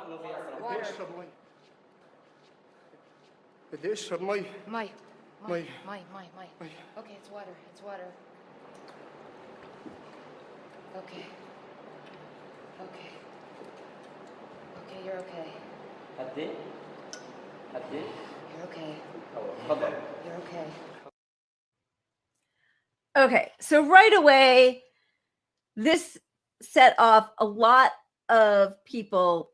I think this was aired on December 4th or 5th. I'm not entirely sure. I can't remember. But right away, there were a lot of people who were like, this doesn't look real. Like, Assad's government fell to the rebels, Al-Qaeda,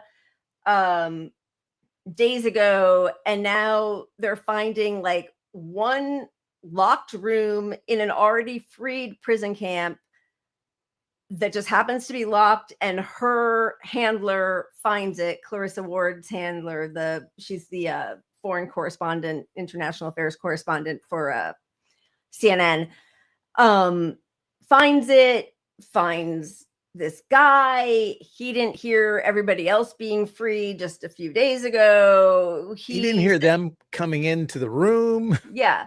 He says he hasn't eaten or had anything to drink in a few days, and he's been there for months. Comes out, he doesn't blink. He's not like emaciated and parsed. People even commented that like his fingernails were clean. Like there were just so many signs that this felt staged. And they have this the water thing too. Like, does anyone have any water? And it's full. Like, I don't know. Right away. And it's layers, and mostly it's her face looking like she was acting the whole time. Well, the thing where she's like that just feels very much like what somebody thinks a person should do who's stressed, as opposed to what it's like when people cry and they just let all their snot and tears fly. And most people who are crying try to stop the cry. Like, it's like that kind of thing. Like she felt like, oh no, this is what I should be doing to show that it's been really stressful. So, and then of course people pointed out that she, sort of staged something at one point where, oh, we're under attack from Hamas, but then like gets up and trots over, even though she was like on the Israeli side where she was likely not at all in danger.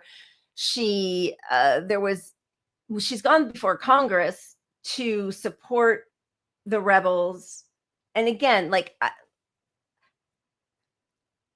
Assad's is not a good person. That regime killed many people. I think there are a lot of Syrians who are very happy for that regime to be gone. Right. I just think that the US and Israel and Turkey should stay out of it and not then put our person in or support Al-Qaeda, which is whom we're supporting right now if we support Jelani, right? So like it's all the layers of CIA like funding the terrorists to overthrow the regime, and then the terror comes back. I mean, it's like it's the whole cycle of US involvement. It all, and after watching Israel, it felt like the Hasbara here. And it felt like we have reason to suspect that she's, I mean, some people say she's a CIA person. I don't know, but she's been suspect recently. And then so you have this optical thing that doesn't read right to a lot of people. Right. And of course, it turns out largely bullshit. Right. So like right away, she says most amazing moment. All right, here come my readers. They were very expensive. So here we go. Nearly 20 years as a journalist, this was one of the most extraordinary moments I've witnessed. Shows that he's the man from our report, reunited with a family member. Like she really made a lot out of this moment. It was a big deal for her. But then the prisoner was actually a notorious Assad regime torturer, which is, she's anti-Assad. So it makes me wonder if she wasn't sort of not entirely in on every part of this, but but you're a journalist, do some journalism. The CNN needed to vet some of this shit, not pull some Geraldo Rivera. We're going to open the 100%. fucking vault in front of you. Everybody stay tuned, It's so embarrassing. And it's why nobody believe, and again, it was like, it was independent, actually, a few people who were just like randos on Twitter, as far as I know. And then it was more, independent media, Gray Zone, Electric Intifada, Drop Site, like other independent journalists starting to point out things a week and a half ago. And then, so now he was an intelligence officer in the Assad regime. And now she's going to confirm it, but her video is still up. And this is a picture of him before. And this site actually, I can't remember the name. It's verifysy.com, but they also really started documenting who he was and matching up his face to photos that they had. And this is him, before the fall of the Assad regime. But I mean, this should be such a humiliation for CNN, who has gotten so much wrong and not printed any retractions of things they've gotten wrong. They still have up a clip of I don't know the woman's name, but talking about, this was like in October of 2023, the reports of the 40 beheaded babies and the mass rapes. Those pieces of fake news are used to justify genocide. Yeah. And look, this is a continuation literally of the Hasbara, because all this does connect to Israel. Yeah. It's well, because now Israel's like, I mean, this is so disgusting, but like they're just stealing more land and they're bombing the hell out of Syria. Like this is all used together to justify what they're calling like, they're expanding their territory. Expanding their territory. They're invading and occupying by force another country. Yeah, that just shows like how our nation works in concert with our journalists. It's the whole Operation Mockingbird, right? Like, you plant certain stories, you talk about the beheaded babies, you talk about the Viagra being used by Saddam Hussein, and then you do it a few years later and you talk about Gaddafi using it. You talk about Saddam Hussein and the babies in incubators being left to die, and then you see the actual same thing happening multiple times by Israelis. Yeah, I mean, look, the audience at CNN doesn't know that this is a bullshit story to this day. Like 95% probably have no idea that was bullshit, and they never will. And they rely on that. It's the mantra. And like, being caught being a terrible, fraudulent person doesn't mean anything for MSNBC and CNN. Yeah. I mean, they look just on the aesthetic side of it. Jeffrey Toobin, guy gets caught jerking off on air with colleagues, not on air, but on a private thing with colleagues. You can't find somebody else to fill that role in the whole fucking world. Like, that tells me he's loyal to the establishment to a degree that put him in that position, because you can find somebody else to do that without the shame on your network of airing the guy who had to apologize and have a discussion on TV about jerking off in front of colleagues on cam. I mean, it's repulsive, but I mean, that's gross. And of course he shouldn't have done it. And that's misconduct. And I'm sure, and I don't care about that as much as but like anything. But like, it just shows Brian Williams lying about getting attacked on some,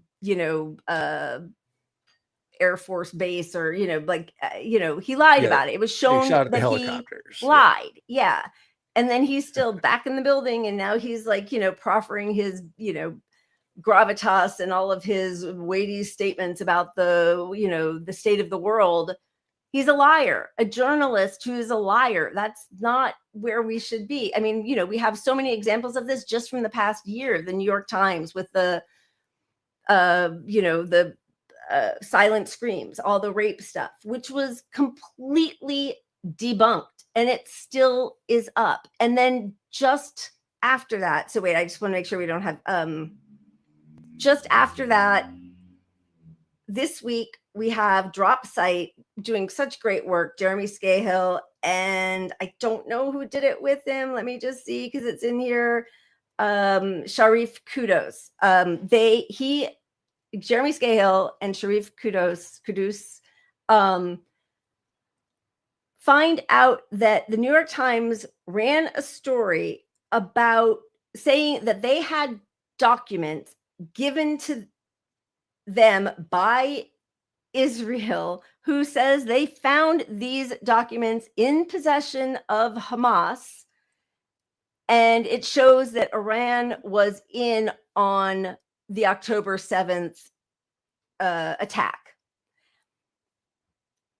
But they never talked to the person who was used as the informant to find out that what he said was there were poor translations, or there were words in these documents that looked like they were directly translated from another language. In other words, they weren't using language in the way that a native speaker would. So that was one giveaway. And then he was not even totally convinced that they were in any way authentic. So basically, the New York Times just took the word of IDF soldiers that Hamas and Iran were in on this together, even though the person that they went to, who's the expert, said that he didn't actually think that that was true. And the week before that, they did the same thing, saying that the IDF said that there was Hamas in UN-run schools in Gaza, which there's been no verification of that. And they've used it this week to bomb multiple schools, UN schools. New York Times. It's all being used as justification to expand conflict in the region, to condone it, to let Israel do more of what it wants. And this is where I've been saying for a while now, we're going to end up getting away from the Palestine conflict. That's going to get settled-ish, you know, that's the idea now. But they need an avenue, and Trump's war machine is going after Iran. So this is all putting Iran into the frying pan right now. Yeah. That's the whole game now is you know, justifying the our going war to machine war. needs Yeah. to spend money and extract money from us. So they're going to find a reason to create conflict with Iran. Yeah. Yeah. And it, you know, I know a lot of people have said that Clarissa Ward is a CIA agent. Whether or not she is, all of corporate media they're just stenographers. And I shouldn't say become. I think that's been a long time. It's just that now, because of social media, because we have the internet, because people can look things up, because we have so many people who are not captured by their big donors who can do this work, it's being revealed at a much faster rate. I mean, Operation Mockingbird, you know, I think we've all seen, and I know we've shown it a couple of times, that John Stockwell clip talking about how they planted fake stories. Again, I think about Viagra with Fidel Castro, and in Cuba raping babies and all that, so that they could then feed it to their sources at the New York Times or whatever big, you know, legacy media, and then use that as justification to have to, you know, continue sanctioning Cuba. You know, same thing we did with the weapons of mass destruction, right? Like, well, in our media now is just, that's all they do. So New York Times writes an article, they bring Brett Baer on to talk about his article. Right. You know, they don't go to the sources there to counter his argument. They don't challenge him on his sources. They don't challenge him on anything. They just, oh, you have an interesting story in the New York Times. Tell us about it. Yeah. You know, and basically just fuel the narrative that whatever it is that they wrote, so it goes from a newspaper to the media to what people think is real, without challenge at all. No challenge. And we know very early on that CNN had to agree to have all of their reporting edited and vetted by the IDF, right? So like, that's in no way the way the Fourth Estate is supposed to act, holding power to account, being critical and questioning and skeptical of sources, and, you know, going to many different sources to figure out what the truth is. And if your source is telling the truth, you know, it's like, they just write down exactly what the IDF says. They write down what the State Department says. And all investigative journalism is basically dead, because look, I mean, we can expand this to COVID, but like the information is right in front of these people if they want to do something about it. But like, newsrooms are dying. So newsrooms are like, we can't afford to have investigative journalism. So all you've got left is stories fed to these people without any fucking effort or research. Yep. And then they just get pushed up the chain to CNN and MSNBC. And then there are our centrist normie friends believe everything they fucking read on these things, because they don't actually go to Twitter and read alternative news sources, or they don't. Right. And they make fun of it. They only have sort of like condescension for, because they're trained that journalists. by their And then conventional Barack media Ravid, sources who's an teach them. ex-IDF soldier, gets, you know, Journalist of the Year award or whatever. I mean, the woman who was one of the byline reporters on the what Screams Without Sound. What was the big lie? Are you talking about all the awards at the White House Correspondents' Dinner given to all the propaganda people? Barack Ravid, who is an ex-IDF soldier. But the Screams Without Words was written by somebody who did, I mean, basically her job was media relations for the IDF before she became a documentary filmmaker. And this, you know, her first byline is for the New York Times on this crazy important story that has now been cited by Kamala Harris and everybody in the White House and every single corporate journalist, whatever, you know, anchor, as truth. And it's been completely disproven it still exists as an article on the New York Times in their archives without a retraction at all.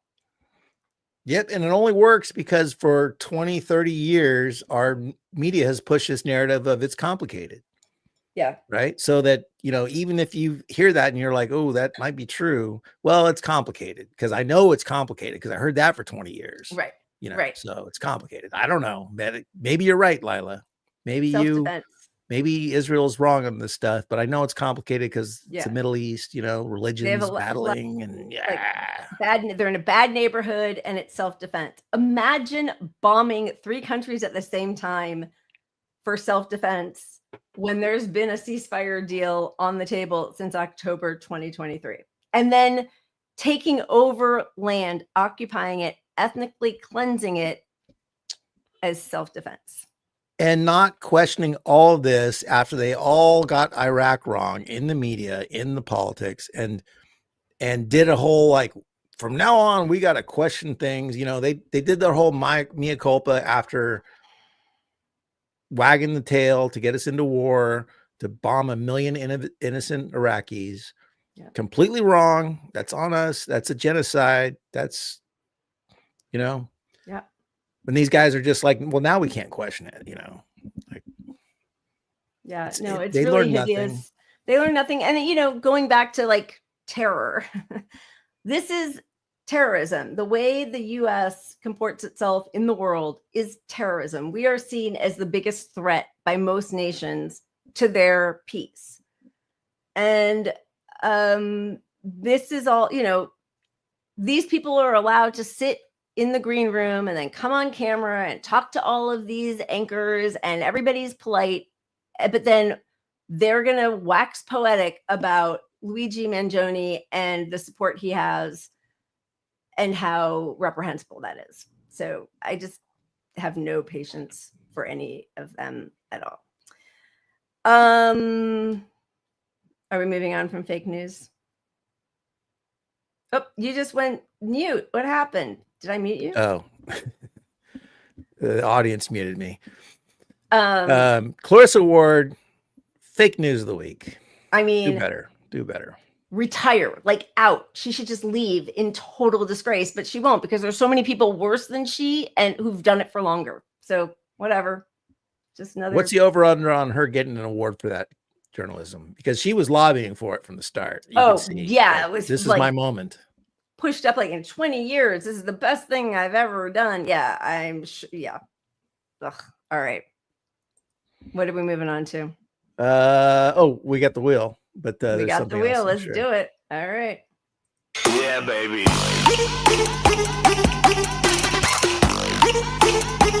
Look at that. All right. While we listen to a little Noam Chomsky, I will be refilling my glass. Good call. Good call. I got the gnome. Here we go.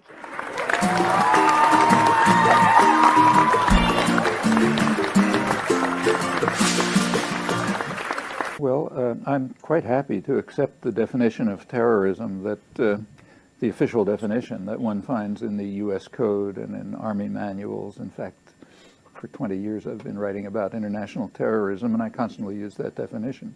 I think it's the right definition. The terrorism is defined officially as the, paraphrased, as the calculated use of violence, typically against civilians, for the purpose of intimidation and coercion to attain political, religious, ideological, or other ends. That's terrorism. By that, and that's a good definition. I agree with it. There are terrorist states. There are non-state terrorist actors, and in fact, the State Department has a list of terrorist states. Well, if we apply that definition, that definition can't really be applied, and therefore it's not used. So there's that's the literal definition. The reason it can't be applied is two reasons. One is it's a virtual paraphrase of official U.S. doctrine, which is called counterinsurgency or low-intensity conflict. Mm-hmm. If you look at the same Army manuals, you find that's defined in approximately the same way. But that's official policy. The second reason why it can't be applied is that if you do apply it, it very quickly turns out that the United States is a leading terrorist state, exactly as you'd expect of the most powerful state in the world. I mean, it's a great analytic error to describe terrorism as a weapon of the weak. Like most weapons, it's primarily a weapon of the strong, and always has been.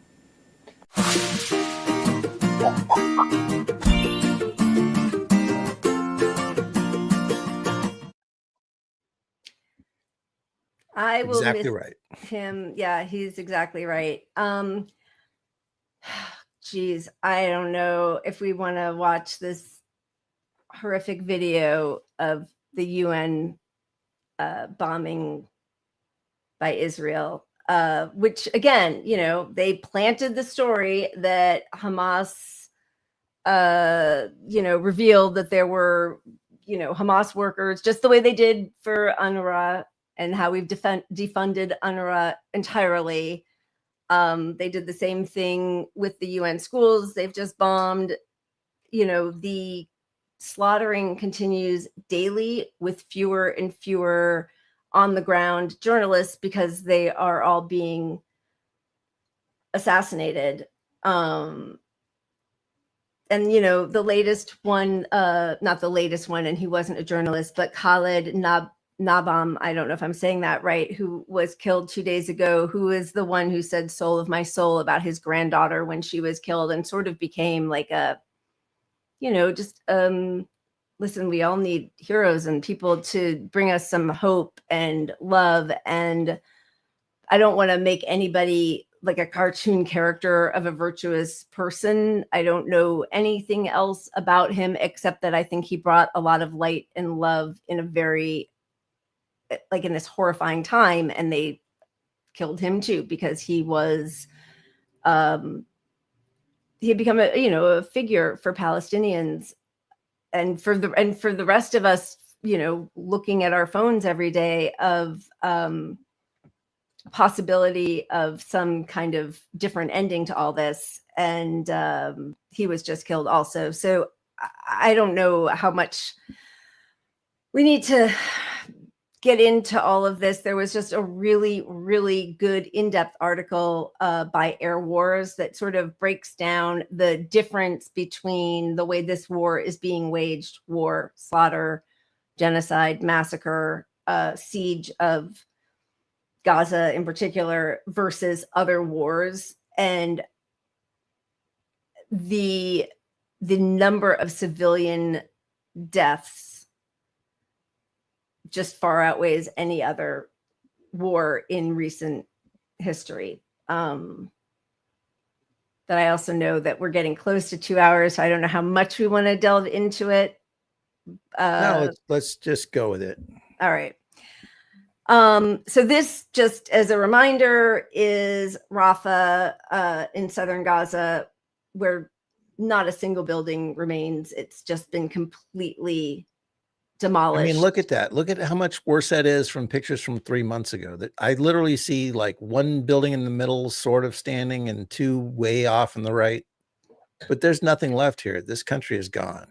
It's gone. And, you know, I think there's like one hospital in northern Gaza that was still standing, but they are like sniping at doctors through windows while they are trying to perform procedures. Infants found dead and decomposing in another hospital in Gaza. Sorry, but this was just from last week. Sorry. Yeah, go ahead. Well, no, I just wanted to look at this picture again. Yeah. Like, okay, Trump's going to finish the job. I know. Like this is Biden. This is on Democrats. Trump will, you know, continue this policy, whatever. But yeah, look at what's left to yeah. finish there. Look at what's left to finish there. Like, are you going to blame Trump for that, or are you going to blame the Democratic Party and our whole government? Yeah. No, it is so grotesque, and shredded bodies of children, the descriptions of children with half their face blown off and hanging with no anesthesia, no sterile equipment, nothing. And so they're like children are talking about like maggots coming out of their wounds, and they go through the most intense pain, having probably lost, many members of their family, if not all, then still to go through all of that after over a year and then to be killed. It's just, I mean, there's like no word that feels big enough. The inhumanity, the cruelty, it's like there's just nothing big enough to encompass what Israel and the US are doing. There's just nothing. So just as an example, so this is from Air Wars. The statistics: Gaza war is unlike any war in modern history. It's not really a war as we tend to think of it. It's a militarized human extermination campaign.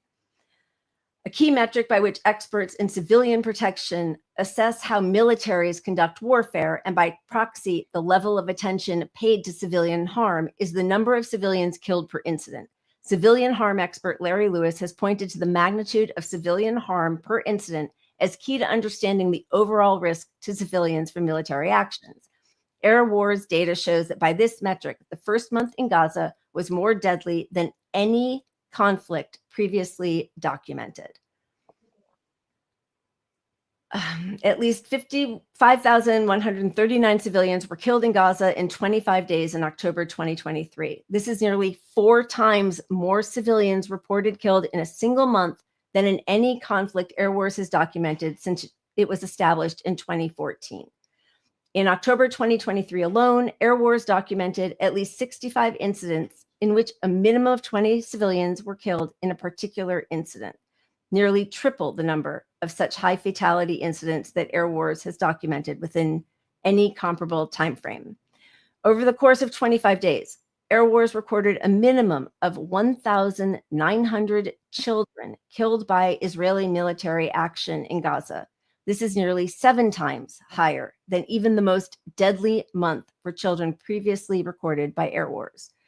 Families were killed together in unprecedented numbers and in their homes. More than 9 out of 10 women and children were killed in residential buildings. In more than 95% of all cases where a woman was killed, at least one child was also killed. On average, when civilians were killed alongside family members, at least 15 family members were killed. This is higher than any other conflict documented by Air Wars. The Air Wars puts the minimum number of children killed in Gaza during this time period at 1,900 deaths, nearly 7 times more children killed in a single month than the previous deadliest month documented by Air Wars, which was Syria in January 2016. It's just so overwhelming. It's almost incomprehensible, and there's been no let up. There's been no let up whatsoever, and all of this has been reported.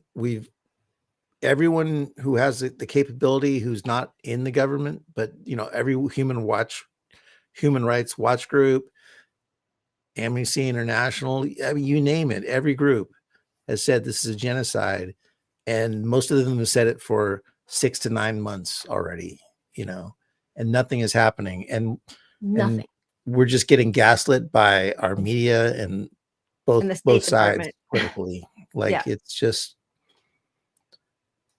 it's why everyone here feels powerless, and that's why you get a Luigi Mangione. I'm sorry, but it's part of it. We have no stake or say in what our government does, and we're ashamed of it. I mean, we have 3 people who have self-immolated because to protest this. No effect. 2 of them were not even reported on. Only Aaron Bushnell was, right? There's the woman in Atlanta. There was a reporter who set his arm on fire, and I think there was one other person now, 4 maybe. But they just ignore it. That, which is another way, obviously, as we all know, as Chomsky, and I'm forgetting the co-author of Manufacturing Consent, but just ignoring certain aspects is also a way of structuring a narrative. And then just the way it's talked about, in the media that, you know, I mean, we already said this, but Israel plans to expand Golan settlements. Like, it's not, they're stealing land. They are occupying land. They are invading, killing, and stealing land. Yeah, I mean, how the media has talked about it is the whole game. And it all goes back to Frank Rich and their whole, you know, Israel paid a consultant group to soften their image. Not Frank Rich. The Republican pollster. Yeah. And it doesn't matter. Yeah, but I know, but now that's all I'm going to think But the idea is that they trained all of their people to train our politicians and to structure everything around language in a certain way to make Israel's policies seem more humane than they are. And the gaslighting to say that the most violent war in history, the most one-sided, unilateral, destructive force is the most careful army in the world, and for our media, Frank Luntz, for our media to take it is just, well, they knew right away that, you know, talk about Israel's right to defend itself, which started after the Lebanon War in '82, and Frank Luntz did a lot of work on rape is actually more effective if you talk about it than murder. it's a core, you know, rape is bad thing. I see a couple people talking about the Susan Abulawa speech, which was beautiful, and we pulled it like a week and a half ago when she first did it, and then we ran over and didn't end up showing it, and I don't have it. We don't have it today, but it is so powerful. So you know, maybe we'll show that on Sunday, but it's really incredible because, you know, it always feels so sort of facile, and people are like, imagine if it were, you know, Jews who were rounded up and in a school and all killed, or if it were, you know, Jewish doctors, or, you know, like, but as soon as somebody says that, I sort of see other people and the way they look, and it does have a different effect on certain people who have really bought into the dehumanization of Palestinians. It's so vile to see the different reaction. Because if you take out, you know, Palestinian and you put Jewish child or Israeli child, it has a different effect on a lot of people, which is really horrifyingly revealing. It is, and I'm not a religious person. I kind of hate all religions equally, but I do appreciate that the Pope wrapped the baby Jesus in a keffiyeh this year. And how you can be a Christian and justify supporting this, it's just, I don't know. It's why I hate religions. Yeah, I mean, I hear you. I'm not religious either, but I also feel like I guess I always There are feel good like people in all religions. I'm not against. Yeah, people. no, I mean, I feel It's like not people. It's just people would find a way. Like, I don't think Trump is religious, but he's just as fine with this anyway. Like, in the end, I think it comes down to power and money, which a lot of religion does also. Like, look at those cathedrals. Those Catholic cathedrals are pretty gorgeous. You know, it doesn't have the mega churches, or obviously like Israel as an outpost of, you know, colonial imperialism. Like, I totally hear what you're saying. It just feels like it's another like accoutrement on what is the underlying like pathological quest. Well, to me, it's dominance. just, it exposes the hypocrisy of it all to me. Yeah. Like, Yes, you know, 100%. The Jesus, baby Jesus that you believe in is Palestinian, dude. If you're Christian, he's Palestinian. Yeah. And like believed in serving the poor, right? Like, I mean, like there's so many different parts of that, right? That most, at least US religious people do not endorse. All right. Yeah. We've gone long. I do want to just, if we're moving on, I mean, if we're going to wrap up, I just want to get some COVID numbers in front of people to make people aware of how bad it is right now. It's really bad. Go ahead. Wastewater is showing that it's awful. Higher transmission right now than during 73% of the pandemic. And that's going into Christmas when we're all gathering, everyone's flying. People go back, their kids are coming back from school to be with family and give everyone COVID. Yep. So be safe out there. And also just to, that's what the map looks like when it's done in not calming blues and greens. US transmission is really bad and high. 500 people have died every week in the US in all but 5 weeks since May 2023. 500 people a week. And that's not, I mean, that's like the worst, most immediate outcome. But obviously, we know long COVID, the preponderance now of strokes and heart attacks and cancer and all sorts of long-term effects, POTS. And I mean, like, yeah. And look, when people are like, oh, it's just like the flu. Well, this is a terrible graph to look at. So let me get to what he pulls from this graph, or what the data shows. Basically, there's 25 more times COVID out there than flu. So forgetting about the destruction of it, but you're just super likely to get COVID. So like when you have this, like, oh, it's not COVID. I just, like my boss the other day got COVID for sure, but he's like, it's like his 5th time now. Yeah. He's like, well, no, I can smell. So I can taste, so I didn't lose my sense of taste. So it's not COVID. I'm like, oh, that's what you're basing it off. Do you know that the latest strain doesn't typically cause loss of taste? Oh no, I didn't know that. So nobody knows what the fuck, because they're not getting informed by the media, by our government. Nobody's testing anymore. No testing. That study that just came out with the autopsies, 99% of people who they tested their organs and their tissue still had persistent, like there was still COVID that was in their organs and their tissues. So showing that most people, 99%, have had COVID, even if you didn't know it, if you were asymptomatic. Right. And look, I think I haven't had COVID, but I might have. I'm like as careful as anyone I know. Yeah.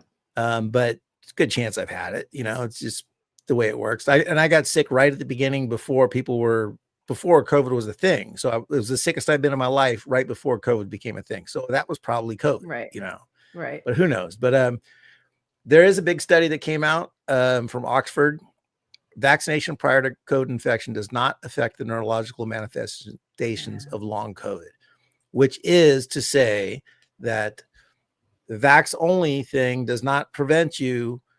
You can stop anyone believing still the vax is going to save you from long COVID. It is not. Now there's studies that show it's a slight benefit to people who've been vaxxed. But also that could be just that people who are vaxxed are more concerned about their health outcomes. So they get treatment earlier. Yeah, it's towards for the things the correlation. It could be a false. Either way, we know that the acute outcome of COVID, which is what happens when you first get it and how sick you are for the next week or 2 or 3. Right. Sure, a lot of people die, but like just if we get past the a lot of people die thing, it's still fucking horrible for people. Yeah. Don't give kids this fucking 2 to 3 times a year. We are killing our entire fucking society. Yeah. It really does feel like don't look up, like with climate, with COVID, now they've just called a state of emergency in California because of bird flu. But there's no recommendation, no guidance on what anybody's supposed to do. It's just state of emergency. Don't drink raw milk. Yeah, and they call the state of emergency, and it's like, immediately the right wing is like, oh, it's just. Of course, it's just because Trump is coming in. Look, Trump's in. Yeah. Well, I'm not locking down again. Well, first off, in California, you locked down for what, 2-3 weeks? Shut up. You didn't lock down. You have no. And certainly, Gavin idea. Newsom didn't. He was eating at the French Laundry when everybody else was staying home. Yeah. Yeah, it's horrible. This I did think was really funny, though. We haven't even really addressed it on the show, but there is something strange happening with all these drones flying over New Jersey and no concrete answer coming from the government. Like even government officials in New Jersey are perturbed by this, right? They don't know what it is. They're getting, thousands of complaints every day. The mayors all over the state, the governor. So they just said New Jersey residents say they're suffering alarming symptoms after encounters with drones. You ready for this?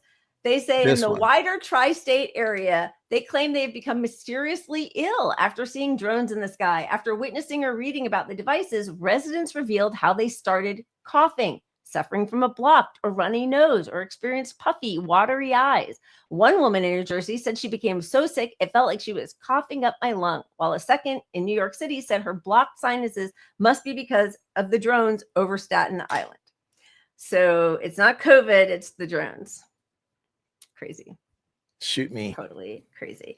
Macarius, thank you for your gifted Punch Up Pod membership. Cheers, much really appreciated. That. Yeah, cheers to you. Thank you. All right. I think we did it, right? We're out. We are gonna be back on Sunday for the shit show. And there are all sorts of ways to fight the system and make your point known. And we thought this was pretty great. Oh, did we want to show the tattoo thing? No, we'll show it another time. We'll show it. Yeah, we'll show it on Sunday. All right.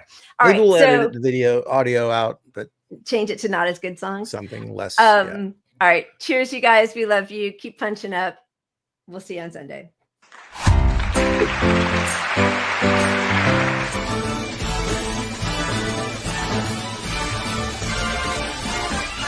It's the most wonderful time of the year, with the kids jingle belling and everyone telling you be of good cheer. It's the most wonderful time of the year. It's the happiest season of all, with those holiday greetings and gay happy meetings when friends come to call. It's the happiest season. Me and my people patient, but it's running out. This is not war, my brother, this is genocide. 75 years of Zionists telling lies. Now the whole world see the truth is free Palestine. You cannot hide it no more, this is televised. Everyone know that my people is terrorized. Ethnic cleansing, that is a war crime. But more time, we will never surrender. I had to try make a drill, son. I saw my crush, I'm like fruit in a blender. You ain't a man and I am the slender. I heard you left the army terrified. I heard you left the army petrified. Why don't you tell us all about your trauma? Girl that you with look dirty and worn out. We'll never lose like they won in South Africa. We'll never lose like they won in Vietnam. You cannot do us cause you are the replica. Palestine, Gaza, Jews know better. They don't support Zionists for their agenda. Kicked out of Britain and kicked from America. Sad what happened with the German hitting me.